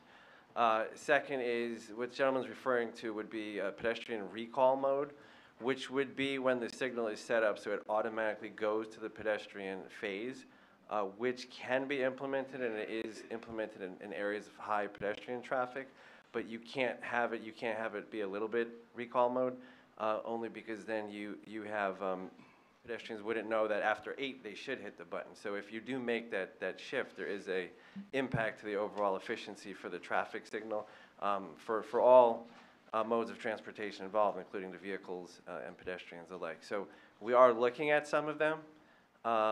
Maple and Broad might be one that might qualify to switch to recall mode because there is a fair amount of pedestrian traffic there. But others, it might not be the best thing for the efficiency of the intersection. But we will look at them. We've received some emails about a few. I believe those are the ones he had mentioned that we are looking at. Okay, all right, thank you. Other comments from members of the public? Yeah. I know I'm not a member of the public. Sure. But I am really. I mean, I live in the city. Come on. I was going to say that if there is ever something that is actually broken, if you do see a button that's not working, if the person is actually pushing it, it's not working. Right. But if you see it broken, something broken, C-Click Fix, an app on your phone. I keep promoting that because I think it's the coolest thing ever, and it gets things done very quickly because Director Schrager and his team do the good job. So thank you. You don't even have to download the app for those of us that don't want any more apps. You could just go to the city website, report a concern. You don't even need the app, but the app is nice because you get the follow-up. So anyway, thank you. Other comments? Okay, I think we're ready to vote. All those in favor? Aye. Aye. Any opposed? Okay, the motion carries. And we're on to safety and health number 2. Councilmember Fox. Thank you, Council President. This is ID 10308. And this resolution authorizes the city to submit an application to join the Union County Comprehensive Emergency Assistance Services and Continuum of Care Committee, which is also known as CEAS/COC, or we'll just refer to it as COC because it's a mouthful. So membership in this committee will allow us to represent Summit's interests and to learn more about resources that are available for individuals experiencing homelessness. The COC is responsible for program planning, coordination, and implementation of a plan for housing and emergency assistance services in Union County. The COC makes decisions on allocations of county, state, and federal funds. So Summit's participation will allow us to advocate for more services to end homelessness here in Summit. The discussion about joining the COC began as an outgrowth of discussions with the Mayor's Forum on Diversity last fall about the issue of homelessness in Summit. The mayor can discuss more fully since she has organized this, this working group. But the working group includes city officials, nonprofits, and the Interfaith Clergy Council. And it was the first time that everyone sat down together to think about how we could all work together to achieve the goal of ending homelessness in Summit. The discussion, let's see, after city officials met with Mike Callahan, Dr. Mike Callahan, the director of the New Jersey Office of Homelessness Prevention in February, we asked him to attend the March 18th council meeting to speak to the public and other council members and answer questions about homelessness in Summit and the actions that Summit could take to address this issue. Both of the short-term levers that were identified in Dr. Callahan's presentation included participation in the COC. And after that presentation, information was distributed on this subject to all council members. And public can find that information in the council packet on pages 91 to 99.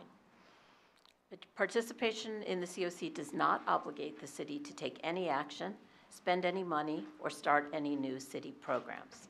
Rather, it allows us to influence how money is spent on homelessness in the county and to get information about resources and to connect groups in Summit to other groups who are working to address this issue. It was for that reason that I moved this resolution. And I seconded. Okay. I'd like So, to make a I'm- motion to table. Do we have a second? I on that? second. Okay, so we're going to vote on tabling this resolution, and we'll do that by roll call. That's correct. Yes, so let's do that. So the motion is to table. Yes. Do we have a discussion That's what I thought. about tabling it No, first? so a No motion to discussion? table takes precedent over the original motion. So you have Right. to do a motion to table, do the vote. If Can it we doesn't, speak? We don't Can get we to speak discuss on- the on motion tabling? to We have to table? discuss it. Let's let Matt answer. Thanks. so when you're voting, you can speak, but the motion has to be voted on first. Motion to table takes precedent under Robert's Rules of Order. But I think the question is, can we speak on the motion to table about whether or not to table? There's a motion to table. I So understand you that, but- guys can, the speaker could say, I'm going to vote no, I want to pass this evening, or I'm going to vote yes to table because I think more research has to be done. Okay. People can make their own things. You can't query why they're making a motion at the table. That you can't do.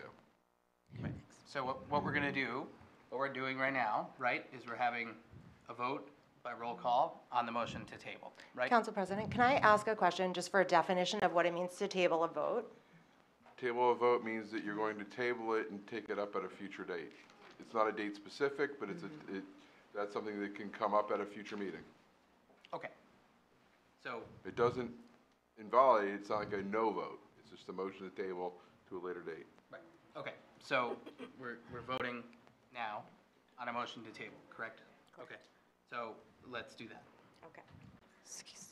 Rosie? Mr. Jacoby, is Yes. each member Wait, allowed? I'm sorry, Delia, I'm sorry. I just had a question. I was going to say, since I made the motion to table, would it make more sense for me to vote or to discuss why I'm voting to table it first?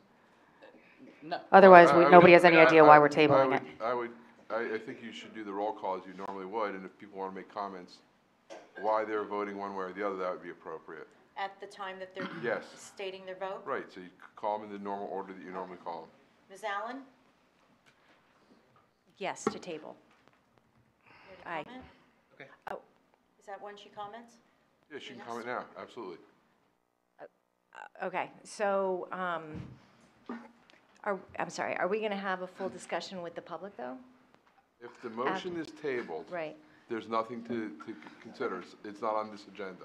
okay. If All the right. motion fails, then Wait. there'll be a discussion, just like you normally would do. The council can then have discussion, and you can invite members of the public to discuss. Okay. But if there's a motion to table, it's tabled. Okay. I would encourage everybody to Yes, vote. okay. Let's I mean, vote, I would right? like to talk about this further, but the reason why I'm asking to table this vote is because it isn't a no. I don't want to vote no. I feel like while council has had a couple weeks to have discussions around this, I feel that in the last meeting, I brought it up, I asked questions in public comment so that the public could have some preemptive conversations around what the continuum of care is. So I'm voting to table this motion because I would like the public to have a lot more dialogue and understand exactly what this means for our community. I think that there's some great aspects to it, but I think the public needs more time, so. Okay, next on the, Ms. Fox? I vote no to on tabling it. As I explained in my introduction, we have been, since March 18th, at the March 18th meeting, we had Dr. Callahan here to talk about the COC in the public with the opportunity for the public to ask questions. We've provided information in the packets. We've had many discussions on this. And this is I think that people are misunderstanding what the purpose of this is. This is a non-binding action to attend meetings. We attend a lot of meetings on council, and some of us are volunteering to go to more meetings. But the point is, this is not anything that takes us down any road, makes any commitments. It means we go to meetings to learn more about how to end homelessness. And I think we, as a community, can all agree that we don't want to see homelessness in our community, that we want to do something about it. And this is the thing that the Office of Homeless Prevention has told us is the best thing that we can do. So is to start attending Union County meetings to learn more and to find out what resources are out there. So I think we should have the conversation tonight. We have a lot of people here who want to talk about it. And, you know, if at the end of the day people don't think it's a good idea, then we will vote no. But I want to hear all the people who are sitting in this room who've waited through a very, very long meeting to hear what they have to say. Okay, next. Ms. Hairston? I am voting no to tabling this because I am thrilled at the number of people who have come out, and I am absolutely interested in hearing what everyone has to say, and I feel to table the vote does a huge disservice to those of you who are in the room and those who have been paying attention.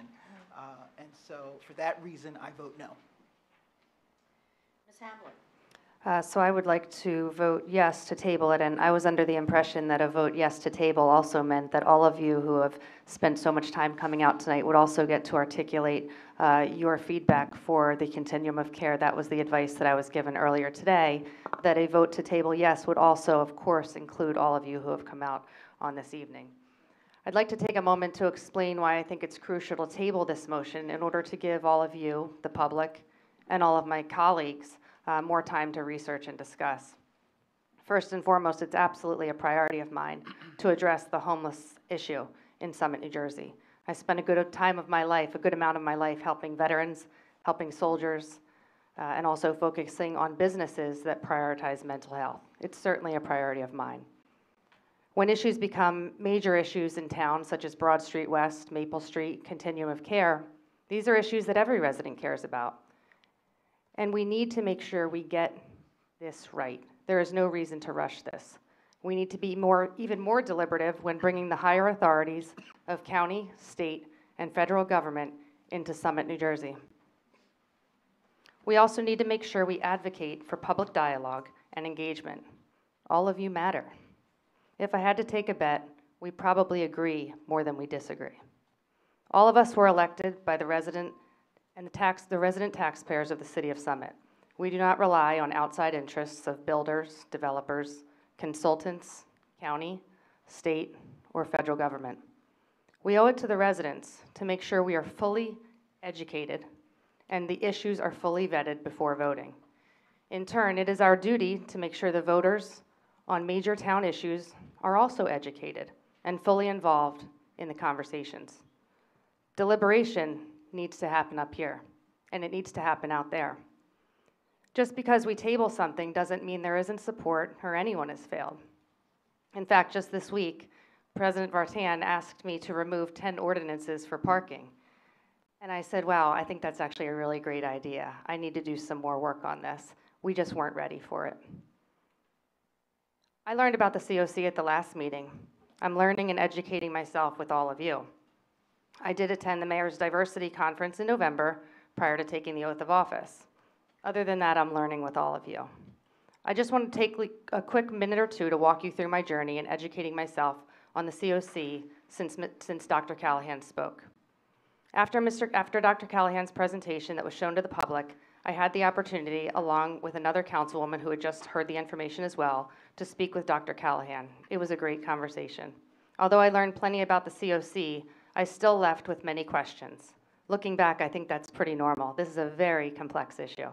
I felt right at home talking to him and learning from him and learning more about how he can help Summit solve this problem. After this, I also had a conversation with Proceed. I was grateful for this conversation, and I certainly think Proceed is something that Summit can and should benefit from. However, we don't need to be part of the COC to belong to Proceed, but we certainly can.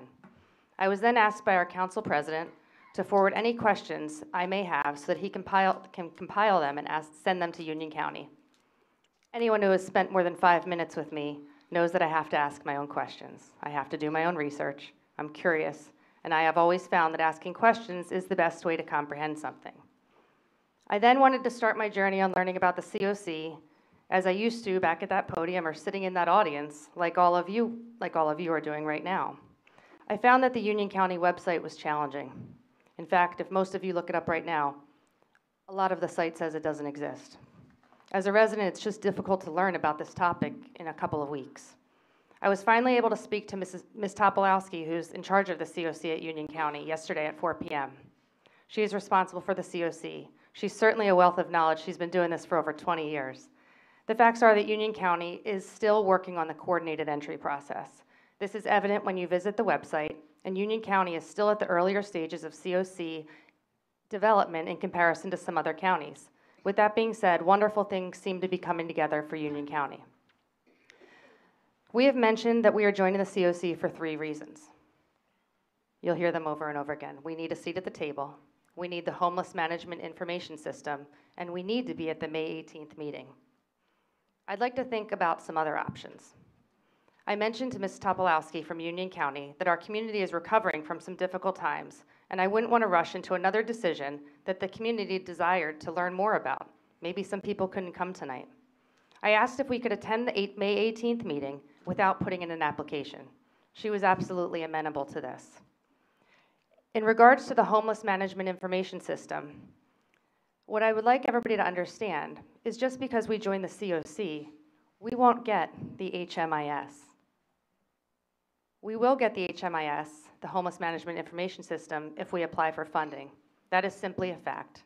We won't get HMIS from day one as a municipality. Even if we did, who would manage that system? We use nonprofits, like Bridges, for this coordinated data entry. It's simply not the role of a municipality.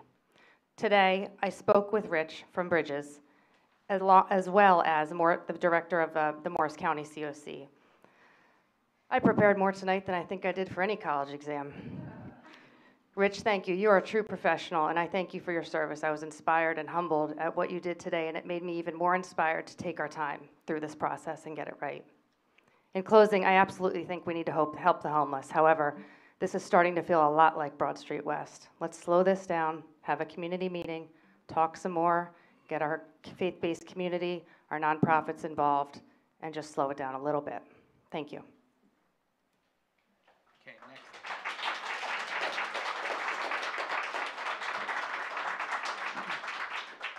Next, please. Dr. Levine? I would like to vote no to table the vote. Thank you. Mr. Miniger? No. Okay. And President Bartan? I will vote no as well. So we're going to keep on talking about this tonight because the motion to table has failed. So I was hoping to start off the conversation by saying that I believe everyone, and I repeat, everyone, fundamentally agrees that we don't want our neighbors from Summit to live without a home. I think everyone agrees we don't want people without homes sleeping in bus stops, nor on the benches in the train station, nor in parks and playgrounds, and not in their cars. It's important before the rest of the conversation that we remember that we're all starting from the same page about the goal, which is fewer homeless people in Summit. So for years, the nonprofit community, the interfaith community, and individuals have donated their time, talent, and treasure to help. We are appreciative of these Herculean efforts, but the reality is that despite the efforts, homelessness persists, and more of our Summit neighbors are homeless. We know that more than 65 people engaged with homeless services here in Summit. We know that about 25 of those have moved on from Summit. We know that about 5 have found permanent housing. That leaves a significant number of people without a home in Summit. This reality threatens the lives of those individuals, but also has a negative impact on the community at large. So tonight, we have 2 options as a community. Option number 1 is the status quo, and option number 2 is going and seeking out possible solutions. So the status quo is a continuation of the efforts we've seen in the last 3 years since the pandemic. The reality is that the status quo has not significantly decreased the number of people experiencing homelessness. The other option is that we can seek out possible solutions. I submit to you all that it is in the best interest of the individuals who are without homes, the people working to help them, including our police and EMS, and the community at large, to leverage the power of our local government to assist. We have an opportunity to do this by becoming a member of the COC. What it is the primary vehicle for planning and coordinating the delivery of emergency services to the homeless within a county. What it is not is an obligation to do anything other than attend a bi-monthly meeting. It is not a financial obligation. There are no dues or other financial contributions. Now, we've heard some fears from members of council and some members of the community. I want to assuage those fears. We've heard that we don't have enough information. A working group has been gathering information for months. In March, information was shared with council members, and we received the presentation from Dr. Callahan. Since then, individual council members, as we've heard, have reached out to many people to do their own education. But after the last council meeting, I recognized the council members working from the same information would be most helpful. So I asked council members for their questions that I then submitted to the county administrator responsible for this group. She promptly answered them, and those questions were shared in writing with the community and with council. We've heard that this is a gateway to building a homeless shelter here in Summit. That's like saying we shouldn't upgrade the baseball fields because then it's a gateway to having a Major League Baseball team move into town. I implore those who are concerned about a shelter in Summit to go and look at the bus stops and the train station and see we already essentially have a homeless shelter. The program that Warm Hearts has been operating in the winter is tantamount to a shelter in Summit. We are trying to end homelessness, not manage it. We have no desire for a shelter, and we need to get Warm Hearts and the folks operating those programs the help that they need so that their shelter programs become unnecessary. We've heard that there's a financial risk to Summit, worry that with funding comes strings attached. There is no financial risk to Summit to attend meetings. The idea of there being strings attached is something we deal with all the time. We aggressively pursue federal and state grant funding for other programs like road projects, fire and police equipment, pedestrian and traffic safety measures, and recreation programming. We evaluate whether we want to accept the terms of the grant agreement on a case-by-case basis and discuss each and every one at a council meeting with the opportunity for public comment before a vote is taken. We don't have the staff nor the budget to start doing social programs, and we don't have the authority to enter into any agreement without the majority of council approval. We've heard that we're rushing.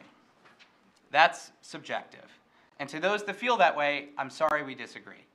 I view this as an urgent problem for those that are currently homeless, but also for those who serve the unhoused to ensure that we can put the proper procedures and planning in place to prevent the kind of influx of homeless people that we saw last winter.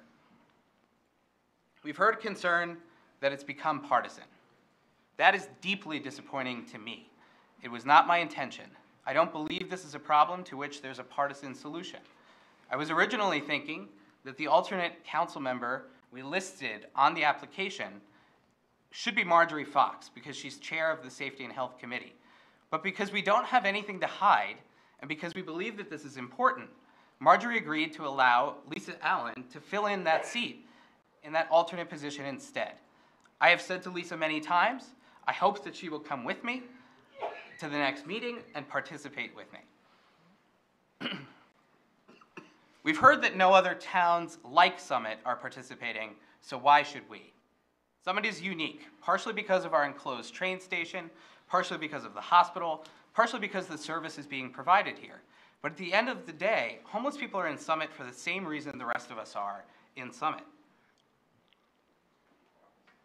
It's safe, and it's clean, and it's wonderful. We need to take up our seat at the table and demand that we be taken seriously by the county and these other agencies. We've heard that the Housing Authority should participate instead of the City of Summit. Two things here. The Housing Authority's mission is to provide safe and affordable housing for low and moderate income individuals and families. The Housing Authority is not housing of last resort. They do not take people in off of the street. They have a long process to determine eligibility, and a wait list that is now several years long. And second, the Housing Authority is governed by its own board. We can encourage them to join if that would be helpful, but we can't direct them. We've heard that the nonprofit and advocacy community participating in the program is better. When an issue affects our municipal operations, our hospital, and our quality of life in the way that this issue does, our nonprofit community representing Summit is simply not enough. We need the voice of those who are elected to adequately represent our city. I will close by saying, I know this is a complex issue, but I call on my colleagues to recognize again that we share the same goal. We recognize the reality of the situation. We have to deal with this problem whether we want to or not. We must see the two relatively simple options ahead of us and to move ahead in the way that will give us the best chance of actually solving this urgent problem. Thank you. I'll open up to other comments from members of council at this time. You wish we took a break now, right? Other comments from members of council? Yes. Can I start? Yep. Thank you, Council President. So I do have a little speech. I just want to address a couple things that you said, because I don't think this is partisan. Sorry, my back is to you. I'm not, the idea that because two people asked to table it doesn't make it partisan. And we don't see this as a gateway, so to speak. The status quo in Summit is the feeling that it's being rushed.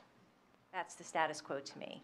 And you have reached out, Marjorie's had a conversation, so I'm not saying you guys haven't reached out, but in that moment, when we were listening to the presentation from Mr. Callahan, and there was this expectation that this council would immediately respond when it was the first time we were hearing about it, and you guys had gone months knowing that this was coming down the pike.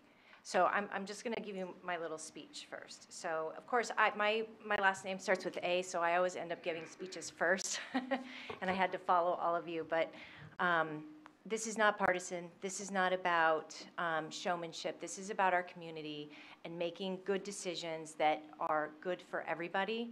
So I just want to put that out on the table because on March 21st, this council listened to a very broad overview from Dr. Callahan explaining the Continuum of Care program. Councilwoman Hamlet, I'm assuming Councilman Miniger, and myself were hearing the information for the first time. And I personally felt the information was overwhelming. And it took me off guard that we would be potentially be voting on something in short form. While I appreciate, Council President, that you had brought Dr. Callahan to the chamber, at the following meeting on April 4th during public comment, I asked Council to consider postponing the vote. I didn't ask to stop the vote. I didn't ask not to vote ever. I said, can we just postpone the vote? My intent was not as a gotcha moment. Rather, I was asking for more time for residents and council to be able to research, learn, and be informed on this incredibly important topic. As a council member and an elected official, I believe it's important we bring all matters to the public and we talk about them openly so residents can understand and hear what we're working on and how it benefits them, especially significant issues like development and like tackling homelessness. We owe it to our community to lay out the facts and examine issues publicly. This body, most of you know, but this body cannot deliberate as a body except on council nights. While we have a lot of discussions one-on-one to help each other understand each other's viewpoints and seek to find consensus, we are all still elected officials. That means the trust with our community is equally as important as the trust between each other. That trust is built by scrutinizing over ideas in this chamber that change the trajectory of this community. There's no reason, in my opinion, to rush this vote and join the COC tonight. Because after a ton of research over the last 3 weeks, between hours of reading, dozens of phone calls, talking to experts, I've personally come to the conclusion that this is not necessarily, in this moment, the right decision. It doesn't mean it won't be, but the COC, we don't have to join the COC to go to a meeting. So let's go. I will go with you because I do want to learn. And I have been left out the last 4 months, and I think it was very kind of you to call me and offer me as an alternate. So I appreciate that. And I just want you to know that at the end of the day, we do want the same thing. I think we all are on the same page. We want to tackle homelessness. And I want to be a part of the solution. I don't want to be a part of the problem. We know that homelessness is a serious issue.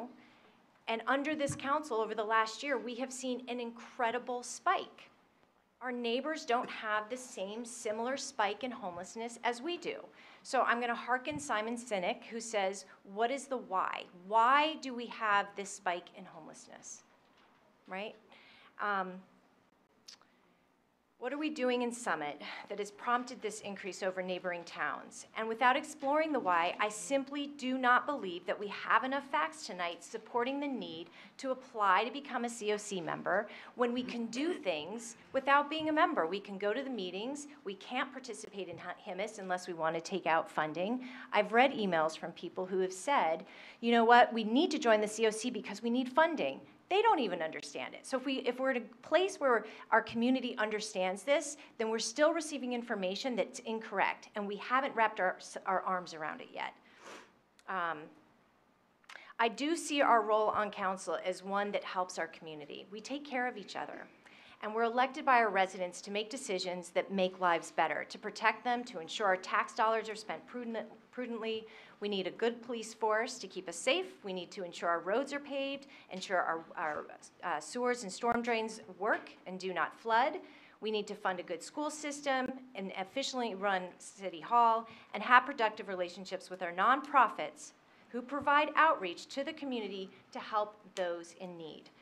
We are 100% accountable to our residents who lend us power temporarily to represent them. Yesterday, Councilwoman Levine and I went to meet with a couple residents who had concerns about the COC. And ironically, I think God works in strange ways as I look at you, Reverend Harrield. A homeless man sat next to us. And it was very difficult to have a conversation because there were two parts of me that felt like I was nervous because he was unpredictable and he was drunk. And I'm sitting here having a conversation, and all I could think about is, what if it was our children sitting here? And then the other part of me was like, this man is homeless and deserves dignity. He deserves dignity and someone to help him. I don't know what that answer is, but the irony is that he sat next to us in that conversation, and we all need to come to a solution. This is not about us versus them. It's not about Republican or Democrat. It is about finding a solution that we can come to, that we all agree, so that we can solve this. And that's it. So that's why I asked to table my motion tonight, and that's what I mean. I had to go first, and I wasn't ready to go first. But that's why I tabled it, and it doesn't mean I'm a no. It just means let's explore more. That's it. Councilmember Harris. Thank you, Council President, and thank you, Councilmember Allen. I absolutely love how we come at things, and I'm pretty certain it's our spiritual anchoring that has us approach ideas from a sense of the personal and the communal. And so I have sort of kind of prepared remarks here, but I think I want to talk about two things that you said that are so remarkable to me of how important it is for Summit to be at the table and shaping and influencing, because I know that is what is the history of this town and of these residents. and, and seeing an opportunity to be a beacon, a roadmap for communities across the state of New Jersey and other communities like ours to shape what is happening. I see that absolutely as the opportunity. And so the two things that I heard you talk about is changing the trajectory of the city. And I hear the fact that homelessness is something we do have in common wanting to end. And I am really grateful to hear the reasons why you want to pause. It is the exact reason why I want to get in and influence it and make it go the way that Summit's history has proven over time, that we don't have to do things in a substandard way. We are always influenced by federal, state, and county regulations. If you were paying attention to that extraordinarily dense budget discussion and how that is guided by and mostly required by federal, state, and county regulations. And this is our opportunity to put a local print on what is happening that is coming down the road, and we can be at the table first. And so when you talk about the why and Simon's cynic's discussion about that, it is so important for us to have the opportunity to hear from folks in the room about those things that you fear and how fear shows up differently for different people and how solutions can be brought about differently. And so Summit's why is, going to repeat what I say, our history when we were thinking about affordable housing in Summit. We didn't go along with what the status quo was happening. We went above and beyond for the benefit of the entire city and was a model. And so that is why I am absolutely in favor of Summit and our residents, and our council representatives absolutely influencing what happens, because this is not something that you can close your arms off to, and that we need to be in a solution-oriented mode. And that's why I absolutely see this as the opportunity to do that. Thank you, Council President. Thank you. Other council member comments? Council. Go ahead. Andy. So I did have some prepared remarks too, but I was writing some stuff down just to respond to things I was hearing up here. I think this, Council President, what you said about this not obligating us to do anything was, it made me think almost immediately that there's a humongous difference between this and Broad Street West. That's very, very different. We're dealing with human beings. We have the opportunity to help people who are suffering right now in a way that doesn't obligate us to do anything at all. We're voting for you to actually just go to a meeting. You can hear that we're saying, oh, you don't have to participate in the meeting in order to hear this stuff. I would love to invite someone from Westfield and see the difference between somebody from Summit who has joined the COC and somebody from Westfield, and then ask Westfield to try to talk to this group and have them direct money from the COC to their town. It buys us influence. Joining a meeting gives us influence to actually discuss these topics. That's the only thing that we're voting on tonight, is for one person to join this meeting. Councilmember